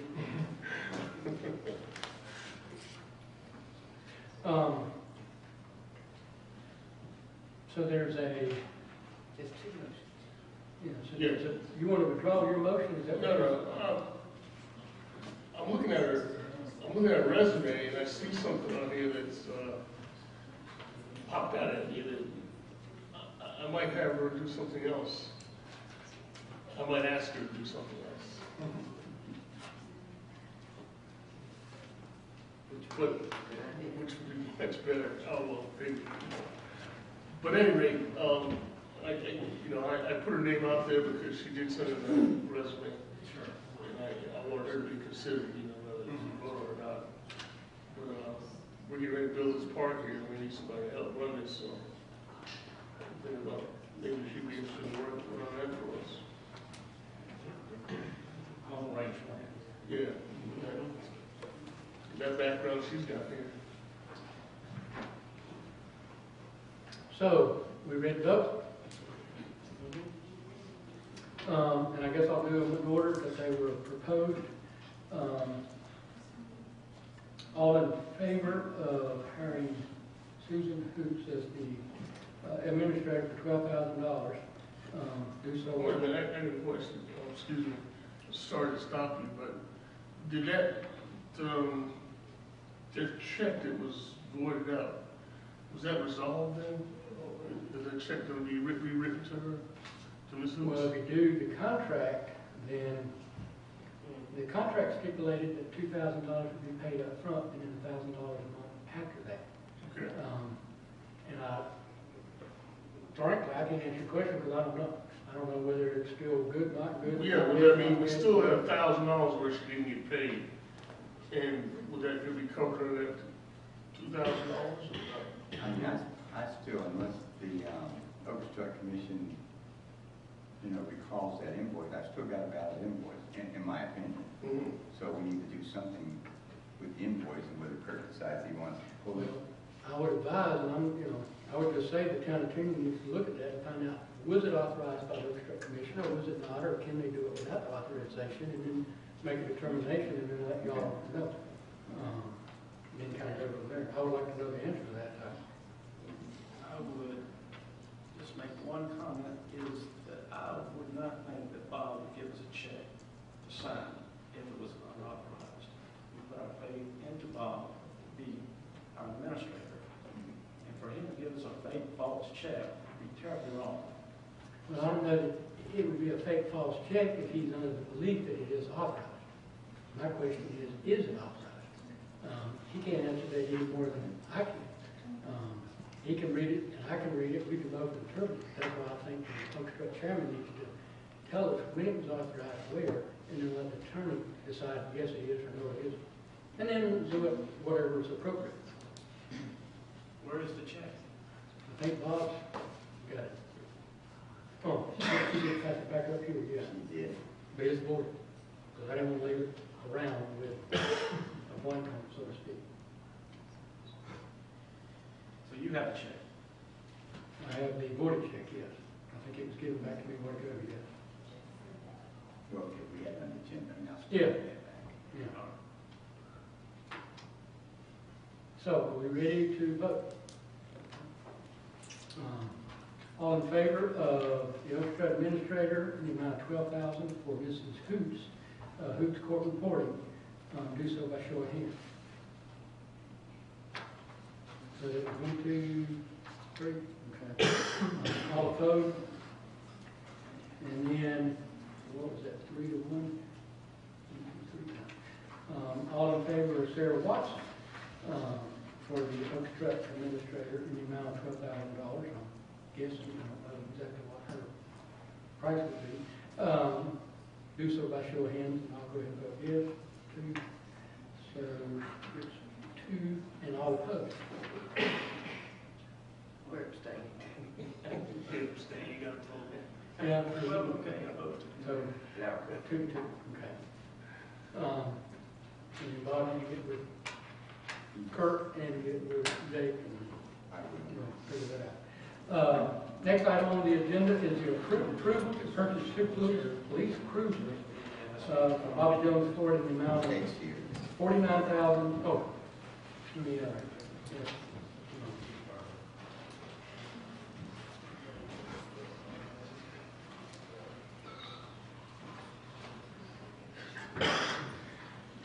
Next on the item on the agenda is the approval to purchase 2 police cruisers from Bobby Jones Ford in the amount of $49,932.46. Is there a motion for approval? So moved. And is there a second? Second. In any discussion? Yes. Can I go first? I'm hurrying. Since these are the last Crown Victorias, I just don't see how we can pass this stuff. We just got to do it. That's it. Go ahead. All right. In the world of gas guzzlers and 350 gallon gas, we got a white Crown Vic sitting out there. It's got a little police light, a little flashlight on it that we use for town business. What would be the chances of you taking that Crown Victoria and striking it, painting it all the little things? They are taking it, they just need And 3 buying- vehicles. What, oh, they are taking that one? They're taking So Yeah. what are we replacing that one with? A Toyota Give Prius? me one with 100,000 miles on it. No, man, I want us to get a more efficient, fuel-efficient car. That's what I was trying to get to. Well, that thing An stands all the time, so that's pretty fuel efficient right there. Well, I mean, I want something like an electric car or a Prius or something, or one of them little cobalt things that GM makes and nobody buys. Yeah. You know? Yeah. You know, Gas goes down, like, we need to start thinking a little greener, town, you know? And especially since they don't use the car, what, once a day or once a week to go get the mail or something like that? Is that right? You don't use the car that much. Okay. That's why we're taking them over 100,000 miles on it. Yeah, but it's got that police stuff on the side of it. So I don't want people to think it's a police car pulling up when it's. Well, basically, just like go to the post office and. Sometimes supplies, sometimes. So you give an electric car for that. You plug it in and. And how much is an electric car? I haven't priced one. I think they run around 35,000, don't they? I have no idea what the cost of a Volt or a Prius is. All right, how much is a Crown Vic? 100,000 miles? Here's two of them for 49. Fully loaded. Fully loaded. Now, believe Fully loaded. Barry, back in the early 80s, it decided that town would buy Rapids. Volkswagen Rapids. It's a police car and be, for the reason of energy, gas savings. Yeah. After you loaded it up, it really did, and officers could hardly fit in them. But after you loaded it up, it really did not save any. Well, no, not for the police department. I'm talking for town hall. Sure, yeah, You know, but that, I didn't think that big. You know, the car sits. I certainly did a lot of study. You know, that new car just came out in 2011, is that right? The Taurus or 2012, that new police cruiser. I haven't seen one yet. Which one is it? There are 2011 this is the last model year of the Crown Victoria. The two we're purchasing are the last two on the lot that are available for off the lot sale. There are going to be several different police package vehicles. Dodge has a Charger. Ford is marketing two models of the Taurus. Well, they don't call them Tauruses, they call them police interceptors. They don't want you to call them Taurus. A sport utility version and a sedan version. Chevrolet is marketing a Tahoe as a police package Tahoe. And a Chevrolet Caprice. Wow. And there is, of course, some, the specialty brand Carbon Motors is building a special purpose police vehicle, much akin to like you would buy a special purpose fire truck that you cannot repurpose after you're done with it as a police car. My opinion is let somebody else take the chance on a new fleet, the A model of whatever it is they're going to drive.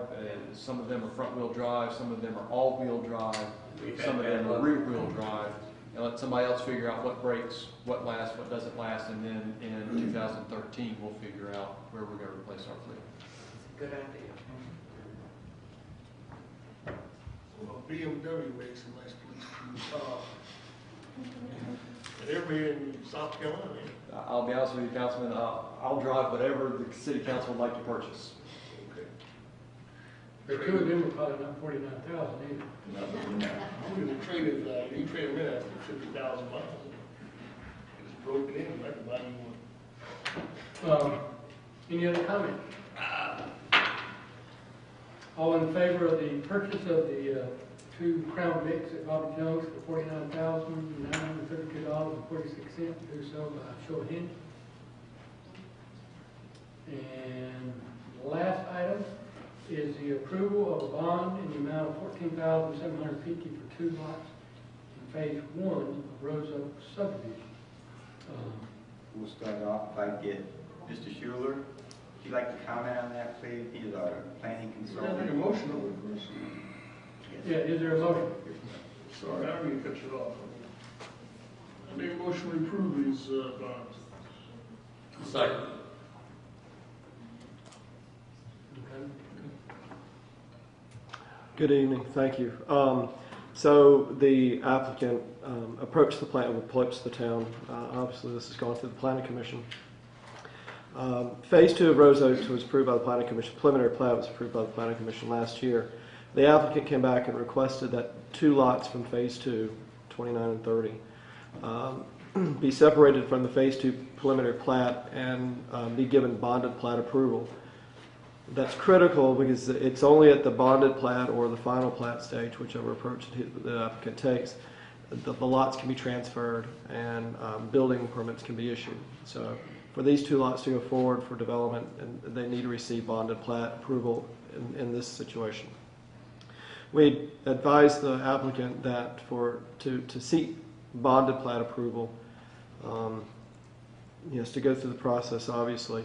For infrastructure that is in, he must present as-built drawings to demonstrate that the infrastructure that was promised for the development is in place, has been reviewed and certified and so forth. Any infrastructure that is not in is what is subject to the bond. 125% guarantee must be placed, presented and approved by town council, which is why it's before you tonight, to cover any additional infrastructure that was required as part of the plat approval process. But in the event that financial circumstances prevent him from doing it, there is sufficient amount, in this case 125%, to cover the cost of the installation. So at the Planning Commission's last meeting, they approved with the condition that everything is properly done. They approved the preliminary plat, the bonded plat for these two lots, but the guarantee has to come before you for your approval, and that's why it's on your agenda tonight. And when they first developed this subdivision and did, say, phase one, didn't this take place at that time for the whole entire, all the lots? No, this is an additional phase, and this is projects being developed in phase. Now, admittedly, some of the infrastructure, particularly in these two lots cases, some of the infrastructure that serves phase one will serve phase two. But with the way that the development has been phased in, these two lots actually fall under the phase two preliminary plat approval. Now, what the applicant has said is that the infrastructure that is in serves these two lots. We required him to demonstrate that for these two particular lots. That would be part of the process. With any bonded plat, with any final plat, there must be a demonstration that the utilities intended to serve the lots are in. What he has said, and I believe it is part of the presentation, really the only thing that he is putting under the bond is the final asphalt for the road that serves these two lots. That's the only thing that is not in for these two particular lots. When I go into that subdivision and get to the stop sign, do I turn left to get to these, or turn right and go all the way down to there? Bob, you're probably more familiar with than I am. I think it's right, but I don't know. Right, it is right, and then they're on the left. As soon as Just I before you turn cross right, the creek. you Just kind of, I don't say dead end, but it's to the left. It's just before you get to the creek. The phase two is on the other side of the creek from these two lots. So that's why he presented that the infrastructure that's in that serves phase one actually serves these two lots, but we had him make sure to demonstrate that. And he's met those requirements? I think there were engineering reports to that respect. I don't have information on that. Yes, for that. So everything's as attainable. Well, like Wayne said, it's just not normal to do business this way. Don't move on the whole phase.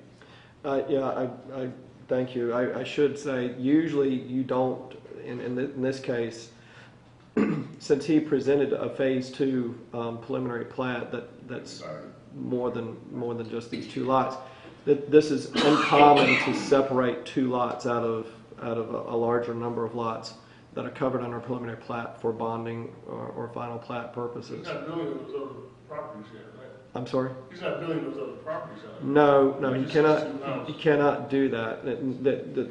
The reason he gave is, again, these are really more of a phase one in terms of their location.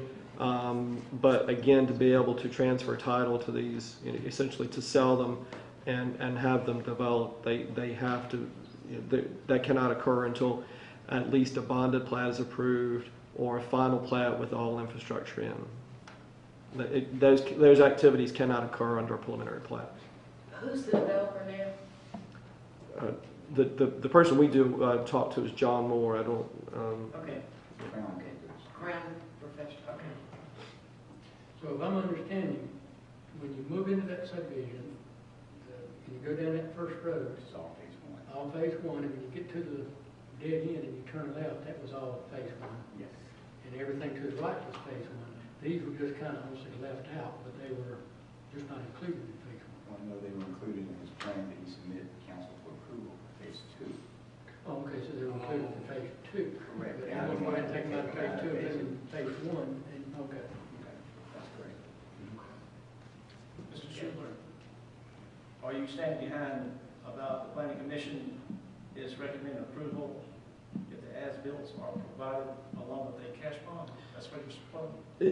That's correct. So the process of set up the land development regulations the town has is that there are certain things that the applicant has to do, and they have to present a plat, and they have to present a plat that accurately reflects what was approved in the preliminary plat, which he has done. He has to present, for any infrastructure that is in, he has to present as-built drawings, and which he's done.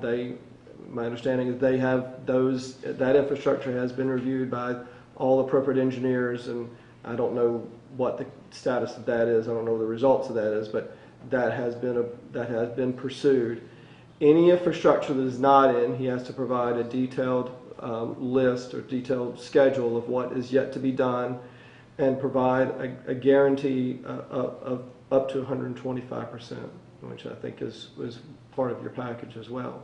So those are the bullet points, those are the things that have to be met, and that's what the Planning Commission stipulated as part of their approval, which is, again, part of what the land development regulations call for. So the Planning Commission has done that part. It is before you tonight because the council has to approve the guarantee. And if you don't accept a bond, then this step doesn't go forward. So you do recommend to approve it? I don't see anything to not. What I will say is that this is not a common practice, and it's for that purpose we wanted to make sure that everything was done, per the book. It is not common to pull out 2 lots, and that is not a practice I would recommend. But now that he's done it and met the requirements that the planning commission has requested, then it's pretty much. He's going to provide us a cash bond. So it's pretty much okay if he does what they've asked and he's doing what they've asked. Correct. My contract arrangement, the COGS contract arrangement with the town is to try to make sure that you follow the process, and that's what I've intended to do. But I've told staff all along. I've told Mr. Moore this is not a common practice. That he has a preliminary plat for phase 2, and all of that should be done. The planning commission was very concerned that he would come back in next month and bring 2 additional lots in from phase 2 and say, I want to split those out and put a bond under those. And the planning commission was very clear that they would not entertain that type of arrangement in the future. How this works is, as long as you're following the book, there's preliminary plats get amended all the time. So that's not necessarily the problem. But the way he presented it, phase 2 was so many lots.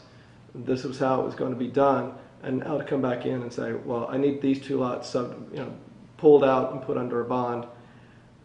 That's something I would encourage the town not to do. Whether it was done, whether in this particular case, everything is done according and satisfies the town standards, that's fine. But this is something I have not encouraged, except to make sure that it's done properly. Any other questions? Mr. Moore had worked closely with them, I think, with the phase 2. Had we not, Mr. Moore? Yes. When they were wanting to change the front lot size and that type of thing. So is this something that we're trying to do to help them and get them back? Because this is not the first owner of this subdivision. Right. As I understand it, it's gone broke before. That's right. And These folks have been pleasant for us to work with. They've been nothing but cooperative with me. We talked about one time the PDD, and it appeared that wasn't going to work. And as long as there's adequate security, the true effective utility of what we're doing here is simply moving 2 lots out of phase 2 and putting it in phase 1, as long as the roads and the utilities are where they're supposed to be. And as long as you have an adequate cash bond in order to run the road if you have to, the road's all we got to put in there left. That's my understanding. $14,000 to build a road, you've got adequate security, there's no reason not to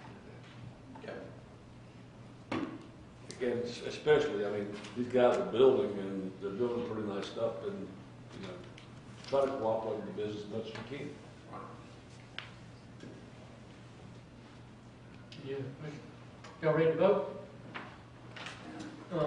All in favor of the approval of the bond in the amount of $14,750 for the 2 lots at Rose Road? Do so by show of hands. All right.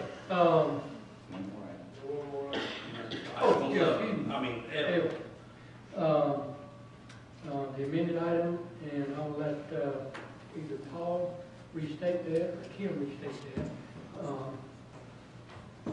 What the motion was, discussion. It's just a discussion about proposing an ordinance to deal with the rental properties, landlords, it's called landlords of residential real estate, and this has been in the package, and in the past few meetings, this wasn't quite ready, and my error for not having it in this to Bob before this meeting. But just for discussion, I believe this is something that needs to be researched heavily. I believe it needs to go to the planning commission to discuss. It needs to be a public hearing. I have already received a lot of email from residents about this. It's time that Irmo is doing. We'll do something about this. It's getting out of hand. Our values of our houses are going down. The lady who mentioned in our citizens' comments, she said it's more than just renters. Well, the owners will be something that certainly will be tackled later on. Just right now, we got to start somewhere, and hopefully we can make a difference in this town. So it's not, I'm not proposing to put an ordinance right now on the table, just discussion and to get the ordinance together, ready. I'd like to work with Jake Moore, our town attorney, on it, make sure there's a good working copy to send to the planning commission to review. But if this is something that we need to make sure we have it down just right, make sure we're not asking anything out of these landlords that we shouldn't, within the law, of course. And also, we have to have an enforcement piece in there as well. So it's going to have a lot of areas that we need to address and make sure that the town's ready for this and that we are ready to have this as well. So I would like to have, the privilege, I guess, to provide you a copy of the ordinance and then, pass it on through Bob Brown to the planning commission to review and to, hopefully to have their input on it as how it should be written or to be put up. Yes, sir. Growing up in the hood, in the true hood where I grew up at, I always wondered what it would be like to own my own home and be in a house like that. And, 40, 50 years later, here I am, I own my own home. But, I wonder about the people that they're referring to the other homeowners as renters, like they're some kind of endangered or species or some kind of ostracized person because they're renting, whatever the circumstances are, those are human beings, those are residents, okay? One of the things that we have to do, and be careful if we don't do, is you don't start labeling people or making them feel like they're a second-class citizen because they are renters or because they have illegal rental property or because their landlord or their owner is not doing the right thing by keeping their property up. There may be circumstances that prevent them from being able to do that. It's just like you lose a job, you can't pay your mortgage, painting your house be the last thing you think about doing. Cutting your grass may be something you can't do because, you don't have the money to get your lawnmower fixed. Well, Well, no, simple steps, you know you're what I'm right. All that input is helpful. And- This is for the land, we got a lot of absentee landlords that it'll be better for the renters to have the houses in better shape than they are. But that's what I'm saying. We have ordinances that says, well, you're labeled as a renter, and you're labeled as a landlord that has a rental property.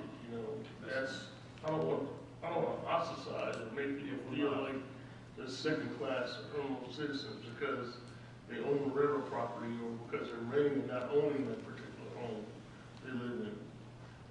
At the same time, I understand, I almost take offense to people calling us our neighborhoods ghettos, because it's not. I can take you to the ghetto and drop you off, so you see the real ghetto looks like. Irmo is not a ghetto. It's not. We got a great town that's going to be a better town. Absolutely. With this park is going to help with that, okay? I don't see, and y'all, please help me out, council, because I just don't see, I grew up in the hood, and I don't see the destruction or the condemnation that these people are calling these properties as bad as they do. Now, if there's some houses that need some new roofs and stuff, maybe we can get together as a town and put a program together to get, Bergen Roofing or whoever to, let's go through the town, let's fix the roofs up and help them with a grant or something, But as part of this whole process, it may be good to get in a van and let's ride every street and just to see, make sure. So we'll see firsthand what's going on in our neighborhood. I'd like to do that because I really don't. When I campaigned, I walked through a good bit of Irmo, and I didn't see any houses that were like the hood, like she described it. Like I said, I can take you to the hood and drop you off, and I don't see any houses like that in the town of Irmo that I know of. Maybe there's people that park their cars on the grass. Yeah, we got an ordinance against. We got an ordinance against that. Maybe there's people that, have, they play basketball in the front yard, and don't, let the kids run wild. Well, we have orders against that too, or something, But I don't see the destruction and the mayhem that they're saying that is there, She's worried about her children's safety. She said that. Yeah. But I think this protects a renter. This protects the integrity of the neighborhood, the value, which we have enough trouble maintaining. Well, we're not maintaining the value. The value because of the economy's going down, and I don't know when it's going to stop. Hopefully, it stopped now. But the only way to bring it up, the only way to increase value, to increase what your home and the neighborhood is worth, is by strengthening the laws with the landlord. And we've got to. I don't think it's if, it's when. And it ought to be now, before it's any worse. I agree that we need to strengthen that, to build more pride back.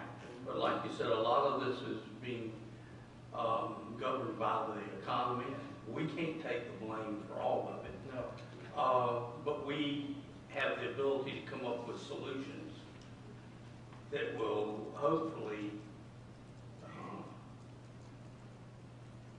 get back some of the pride and ownership in the town. And I think we can do that. I would like to see more discussion on this. I don't know if Wayne, if you have any input or could gather. I know you've been very helpful in the past in letting us know what was happening around the state and how other people are. This can't be just a problem for Irmo. No, and I don't, Mr. Warren may be able to contribute to this as well. I first heard about these types of ordinances in college towns because they had to address heavy renter turnover in for student housing. But quite frankly, because of the 2010 census and what we found is there is a lot more rental housing in communities than there had been, and and especially in this region. And there are a lot of jurisdictions in this region that are talking about this. And quite frankly, there's a much higher vacancy rate because of the economy. So this is not unique. This is not a unique situation. Many jurisdictions are dealing with this.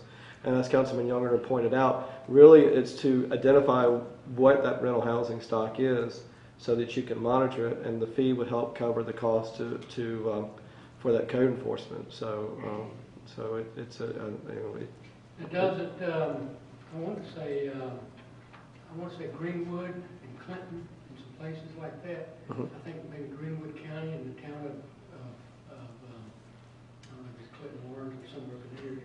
I think they have one in the county, and they also have one in one of the municipalities out there. Clinton's got Part of it comes off the IC, the International Property Management, whatever that is. And some of them are a little bit different, but I do think some municipalities, and I think Clinton, whoever's had one for 3, 4, 5, or 6 years. Clemson, I think, passed one a couple of years ago too. Columbia was the first time I'd heard of this in the early, in the mid to late '90s, but even jurisdictions like West Columbia, not huge student housing population, but what they've seen is that because of the economy, there are more rental housing units in their neighborhoods than in the past. And it's a code enforcement issue. And that's the thing too. I think even doing a property management or a registration isn't going to help a lot unless you put something in there that says you can't do this, you should do this, you got to do that, and then that gives us the ability to go to that property owner or tenant, whoever's got responsibility. But if the tenant doesn't or if it's vacant, then we know at least where the property owner is, and we can say, hey, here's what's happening. But you got to be able to enforce it, and you got to be able to still have something in there that's reasonable to expect people to do. But at the same time, if you're going to write up somebody a ticket, send it to court, and throw it out, then who cares? You got to have some enforcement. You got to have something too that says not unsightly, unsanitary, because anybody can argue that one all day long. I think there has to be something concrete that says this is acceptable, this isn't. My idea too of something to add to that would be, it's one thing to tell, we don't have an ordinance on parking in yards. So anybody can park in the yard all they want to. No, we did have an ordinance. And for instance, I think it'd be hard to tell a property owner that you can't let your children, whoever's got a car, park in the yard. But it'd be a different story to tell somebody who's operating a business because they're renting out property, that if you rent this home out, you can only have 2 cars, 3 cars, whatever it may be, but you got to have concrete for it. No more parking in the yard than room. I don't know. Well, we got an ordinance. City of Columbia does. That's what I'm thinking, City of Columbia. Yeah, but we don't have one. Now, we could do that all over the town, or we could just do it with the property homes or rental home, and at least start it there. I don't, but that'd be something to add into it. But we got an ordinance against unregistered cars, okay? If they're registered with a license plate, they can park in the yard. But if they're unregistered, there's no license tags on them yet, they gotta be on the property. Correct. Car covered up with a car cover. They have to have 4 tires. Yeah. You're right. But they could be covered up with a car cover too. And then, But it has to still have 4 air tires. I remember that. I don't know if it can be unlocked. We can It cover has to up. be operative. it has to be Vehicle has operative, to be operative. which means, in my mind, they gotta go drive it down the road, put on brakes and back up.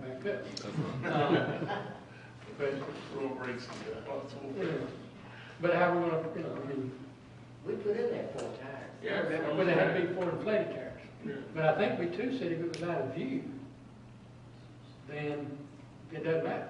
If it doesn't run or not, if it's out of view, if it's in the backyard out of view or in a car cover. We need to review this one. And yes, we should. Yeah. We can talk all night about it, but just make sure it's gonna be something we can enforce, not necessarily charge somebody, not make money on, but we want it just corrected.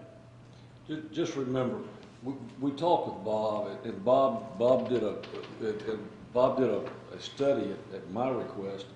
There were approximately 750 rental homes in this town. Now, if you consider an average of 4 people per household, that means there are 3,000 renters in town. We've got a population of some 12,000 people. That basically means that 25% of the people who live in our town live in rental homes. If we have landlords who are taking money out of our community every single month and taking money from these tenants, they ought to be providing these tenants a habitable place to live. I don't think should ever be seen as a slam on tenants. I think it should be seen as a slam on people who are taking money out, who have no investment here except to take as much money out of these houses as they can get, and to provide as little as possible to the poor people who are living there, who are looking to them to provide habitable dwellings. When these people are taking large sums of money out of the town, and you're talking $1,000 a month on average, you telling me they can't afford to paint it, they can't afford to keep the storm doors up, they can't afford to keep the fences up or the roof on? Sure they can. And when they don't, it's not the fact that the people who live there are whatever they call them, thugs or whatever they call them. They're not thugs, they're people. But they deserve habitable dwellings which are consistent with the overall values that you expect when you move into Irmo.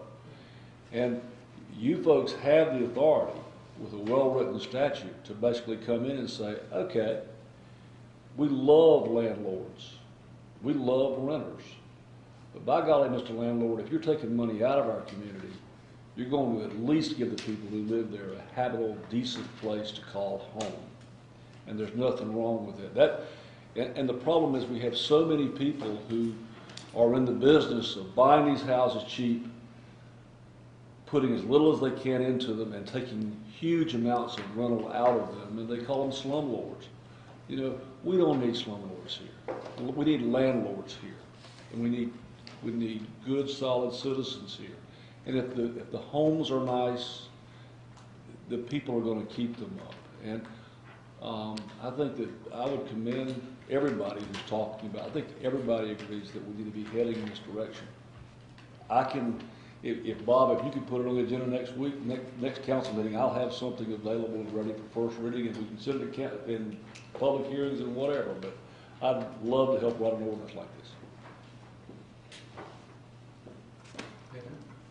That would be the order, that's right. Now, we're at the presentation by citizens. And this would be the time for citizens who want to discuss anything that is not on the agenda tonight, and who has waited, can come forth and speak to us about issues. For the record, please state your name and address for the record. And is anyone here? After you. After you. My name is Joan Mobley. I live at 1701 Chaffee Road, and to start this off, I have to say that Sarah Watson is a friend of mine. We're very good friends. I've ignored the things that I've heard about this Orchestra Commission and their selection process. I've heard everything from backdoor deals to nepotism to cronyism. I've heard all of that. But I've ignored it because I come to these council meetings and I know most of the council members. But to sit here tonight and watch council vote on someone to run the orchestra and not even know what was in another person's resume was appalling to me. I live here. This is home for me, okay? And I put a lot of trust in the people that are on this council because you, in turn, have the biggest effect on my life here in Irmo. So when I hear that you've set up some regulations, and honestly speaking, I was there when Sarah called this board that certifies these folks. Basically what they told her is that if you pay the dues, we certify you. So that's no certification to me. That's not a qualification to me, okay? It becomes something that's more exclusionary than anything else.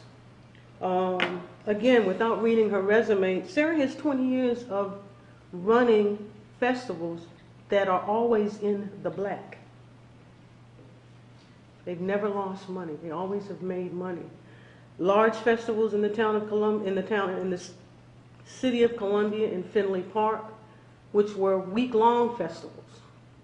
The Auntie Karen Foundation runs a concert, Legends of Concert. That concert happens the last weekend in February, and it's been run for the last 9 years. We've brought major artists into this city for 9 years. And again, we've never lost money. That foundation has never lost money. And Ms. Watson has been responsible for running that. So to have her resume, not read her resume, not know what's on it, and Kathy, you get a pass because it's not. But when I hear you say, I don't know I don't know what this is, and I don't know what these, it's just appalling to me because it says to me that your mind was made up before you stepped up here and took this vote, and that it didn't matter who else had anything to say or had anything to offer. It was not truly considered. And again, to me, it's cheating me, and it's cheating yourselves because you don't know what's out there. And again, if I'm out of turn by my impression of what went on in here tonight, please correct me.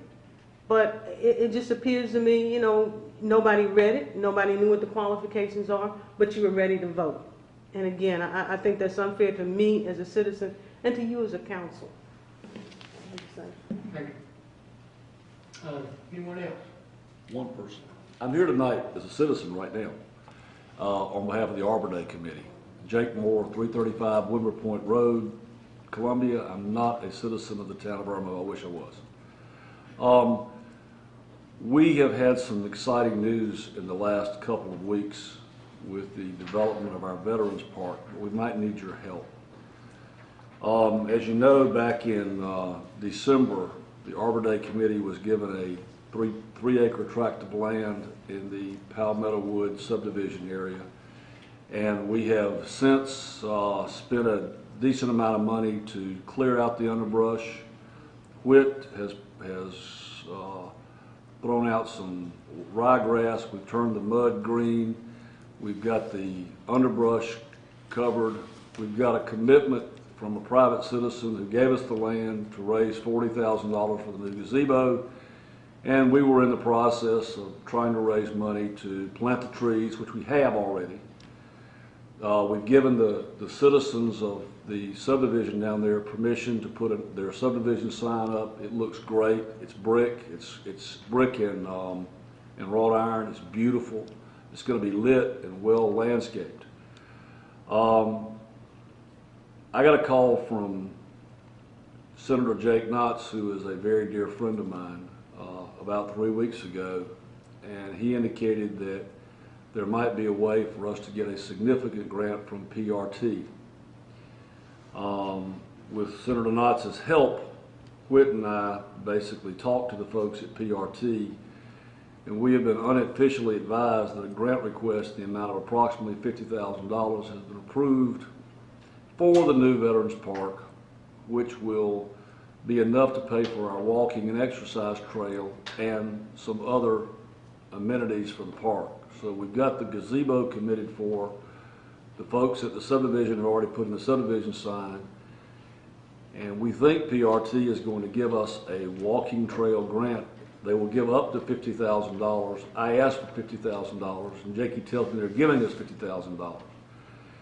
It might be that as a condition for the grant, that the property actually has to be titled in the name of the town. Now, I think Bob knows that. Is that true, Bob? That's what they were telling me. They would give the money to the town. If that happens, are they going to? I understood they may require us to actually have title to the property in the name of the town. That's correct. That's correct. All right. So what I'm basically asking you is, I'm hoping that, assuming we vote Thursday night at the Arbor Day Committee to give the property to the town, I'm hoping that the town would basically consider the possibility of accepting a deed so that we can get the $50,000. If you don't want it, after you get the grant and we put in the trail, you can give it back to us. We'll take it back. I just wanted to, additionally, we got another $5,000 check from CSX for the Veterans Park Thursday. So we've raised ridiculous amounts of money for this park already. People are very supportive of this Veterans Park idea. But I just need some feedback, assuming it's $50,000, I don't want to give it back. And it may not be that much, but I think it is. I just wanted to have a consensus, or just ask, will you take it if they'll give us the $50,000? Thank you. I have a question. Yes. What you're saying is that you want to give this piece of property to the town of Irmo. Right. And then you want us to give it back to you? No, I want you to keep it, but we'll take it back if you don't want it. Why didn't we get it in the first place? Look, they gave it to us, so it's fine. So We just take it, so he gets that money. And we get the grant. And we get the grant, and then we give it back. I'll take it back if you don't want it. We'll take it back if you don't want it. But we'd love you to keep it, because it's a public park. It's the only privately funded public park in the state of South Carolina, as far as we know. So you gonna help me with my other part? Yes, I'll have you. Look, I'll go out and I'll plant the grass if you want. I'll dig the holes for the trees. But Whit doesn't want me to because I've killed him.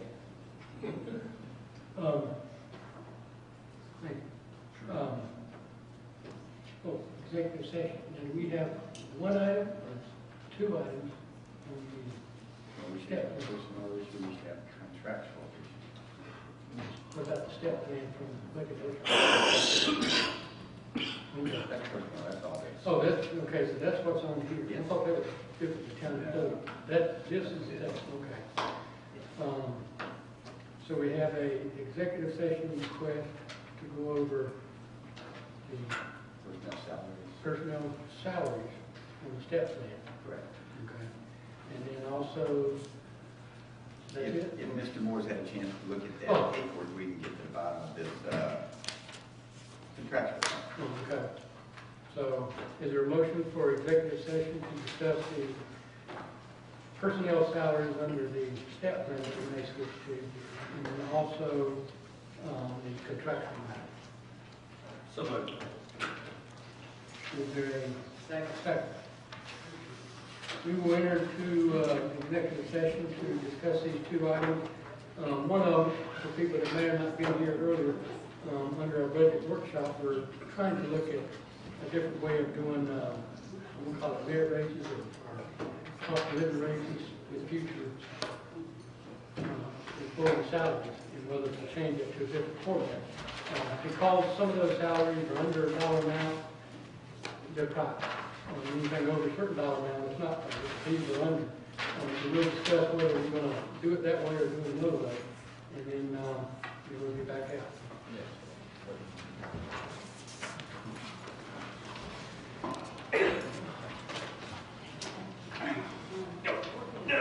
People still I got them, I don't know exactly.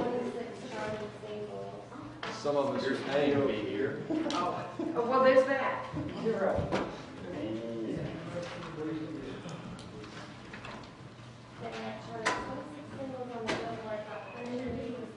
So I'll be back on. Thank you.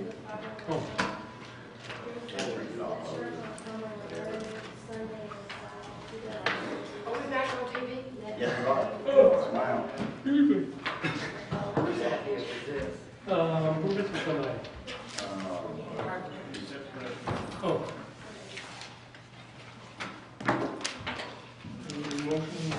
Yeah, we need a motion. And I make a motion that we approve the step plan of As outlined in the salary, Archer study. as outlined in the Archer studies for salaries for Irmo staff and police. And that would be for this year's So budget. that would be for this year's budget, yes. Yeah, which is 2012, 13. Right. Is there a second? Second. Is there any discussion? Think it's long overdue. Anything else? All in favor of adopting the step plan for this year's budget? For anybody here, I'm not sure, but basically we're switching from a way we used to do the budget and cost of living and merit raises to a step plan, which gives everybody a set salary and then increases every 2 years based on certain criteria. But that'll come out when we do the next budget workshop, April, whatever it was, 17th. And then we'll move from there. All in favor? That's unanimous. And adjournment. Is there a motion for adjournment? So moved. And a second. And all in favor? Aye. Aye.